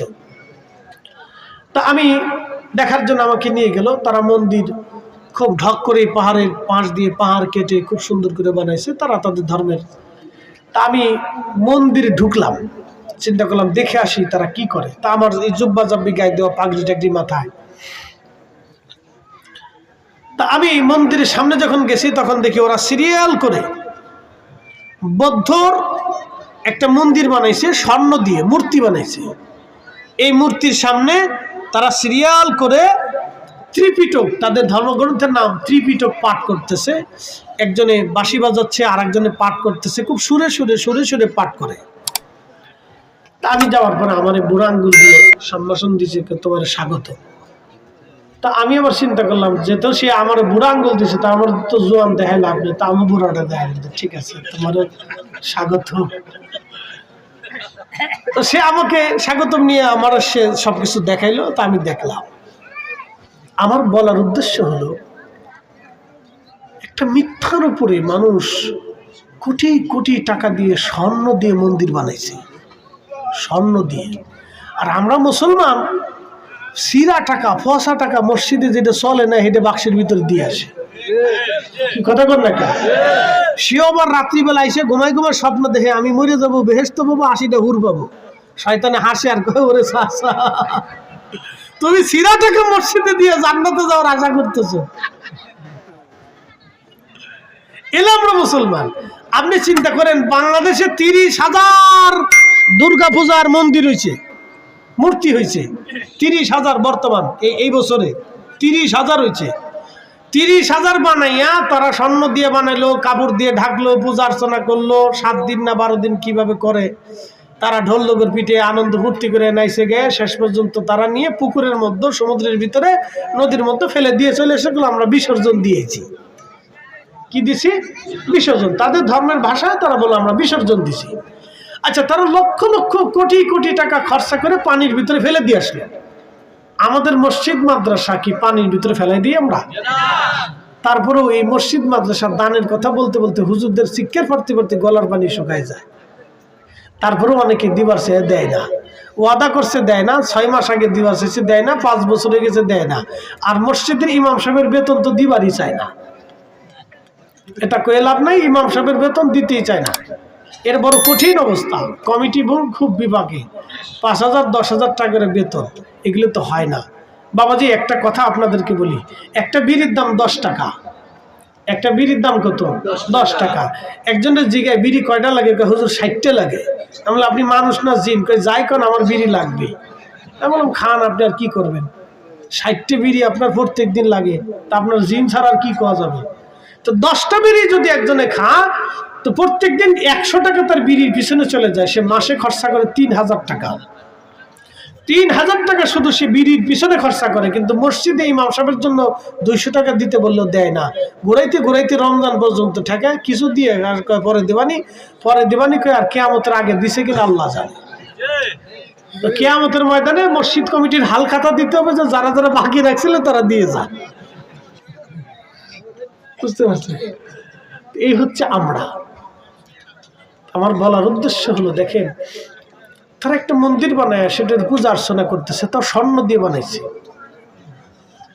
স্বর্ণ দিয়ে মন্দির বানাইছে। আপনি আশ্চর্য হবেন যে সোনা দিয়ে মূর্তি বানাইয়া সেটার পূজা অর্চনা করতেছে। এই জন্য আল্লাহ আমাদেরকে হক দিছেন, তারা সারা জীবন পূজা করবে কিন্তু কোনোদিন আর জান্নাত নসিব হবে। আহা, এই ভ্রান্ততার উপরে কত কোটি মানুষ প্রতিষ্ঠিত, তারা এইভাবেই কবরে চলে যাবে, আর কোনোদিন তারা জান্নাত খুঁজে পাবে না। কিন্তু আল্লাহ আমাদেরকে ইমানের দৌলতে দৌলতওয়ালা বানিয়েছে। আমরা একদিন না একদিন জান্নাতে যাবই। আল্লাহ আমাদেরকে মাফ সব করে পিটাই ছিটে হলেও, মাইরে ধরে হলেও, রিমান্ড টিমান্ড দিয়ে হলেও জান্নাতে অবশ্যই নিবে। কথা কোন ঠিক কিনা? আমাদের যাওয়ার সুযোগ আছে। এই জন্য ইমানের দৌলত আল্লাহ দিয়েছেন, আমাদেরকে আখিরি নবীর উম্মত বানিয়েছেন। সব নবীর উম্মত থেকে আল্লাহ 70 গুণ মর্যাদা দিয়েছে। একসাথে বলেন কত গুণ? সময়ের স্বল্পতা, ছোট্ট করে একটা হাদিস বলে শেষ করতেছি। জুমার নামাজে জানতো, পায়ে হেঁটে হেঁটে হেঁটে হেঁটে হেঁটে হেঁটে যায়। আল্লাহ রসুল বলেন, আমার উম্মত যখন পায়ে হেঁটে হেঁটে হেঁটে হেঁটে জুমায় যায়, জুমার মসজিদে বসে, ইমাম সাহেবের সাথে নামাজ পড়ে, আদবের সাথে আবার পায়ে হেঁটে হেঁটে বাড়ি চলে আসে, প্রত্যেক কদমে কদমে 1 বছর পর্যন্ত ইবাদত করলে যে নেকি, 1 বছর রোজা রাখলে যে নেকি, আমার এই উম্মতের আমলনামায় প্রত্যেক কদমে কদমে কদমে কদমে আল্লাহ সেই নেকি লিখে দেয়। এমনও মুসল্লি আছে জুমার মসজিদে যাইতে 100 কদম লাগে, আছে না ভাই? 100 কদম যদি যাইতে লাগে, আসতে 100 কদম, যাইতে 100, তাহলে কয়শো কদম হলো? 200। তাহলে সে এই যাইতে আসতে কয়শো কদমের, কয়শো বছরের সব পাইল? 200 বছরের। আর যদি 1000 কদম হয় তাহলে 1000 বছরের সব। একসাথে বলবেন আল্লাহু আকবার। আল্লাহ আমাদেরকে সব নবী থেকে, সব নবীর উম্মত থেকে 70 গুণ মর্যাদা আল্লাহ আমাদেরকে দিছে। একসাথে বলেন সুবহানাল্লাহ। এটা আমাদের গুণে না নবীর গুণে?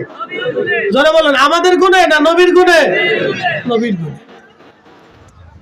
তাহলে আমরা একটা লোক মাহফিল শেষ করে উঠে যাব ইনশাল্লাহ, নাকি বলেন? শেষ করে যাব তো বলেন না ইনশাল্লাহ? একটা লোক উঠবেন না। আমার পরে দরবারের সাহেবজাদা আছেন, তেনারা 2-5 মিনিট করে সংক্ষিপ্ত কথা বলবেন আপনাদের সাথে। এরপরে তাবারক আছে, মিলাদ শরীফ হবে, তাবারক হবে ইনশাল্লাহ। একটা লোক উঠবেন না। দরবার শরীফের পক্ষ থেকে তাবারক ইন্তজাম করছে। আপনারা আল্লাহর মেহমান। কার মেহমান? আল্লাহর মেহমান। তো আপনাদের সম্মানের জন্য তারা মেহমানদারির ব্যবস্থা করছে। তো এই মেহমানদারিটা আপনারা গ্রহণ করবেন। আল্লাহ রসুল বলছেন তোমাদেরকে দাওয়াত দিলে তোমরা সেই দাওয়াত কবুল করবা, গ্রহণ করবা। যেহেতু দরবার শিবির পক্ষ থেকে মেহমানদারির একটা ব্যবস্থা হয়েছে, একটা লোকও আপনারা উঠবেন না। উলামায়ে কেরামের বাকি সংক্ষিপ্ত কিছু কথা আপনারা শুনবেন। আমার আর একটা প্রোগ্রাম আছে বিদায় আমাকে চলে যেতে হবে ইনশাল্লাহ। পীর সাহেব হুজুরকে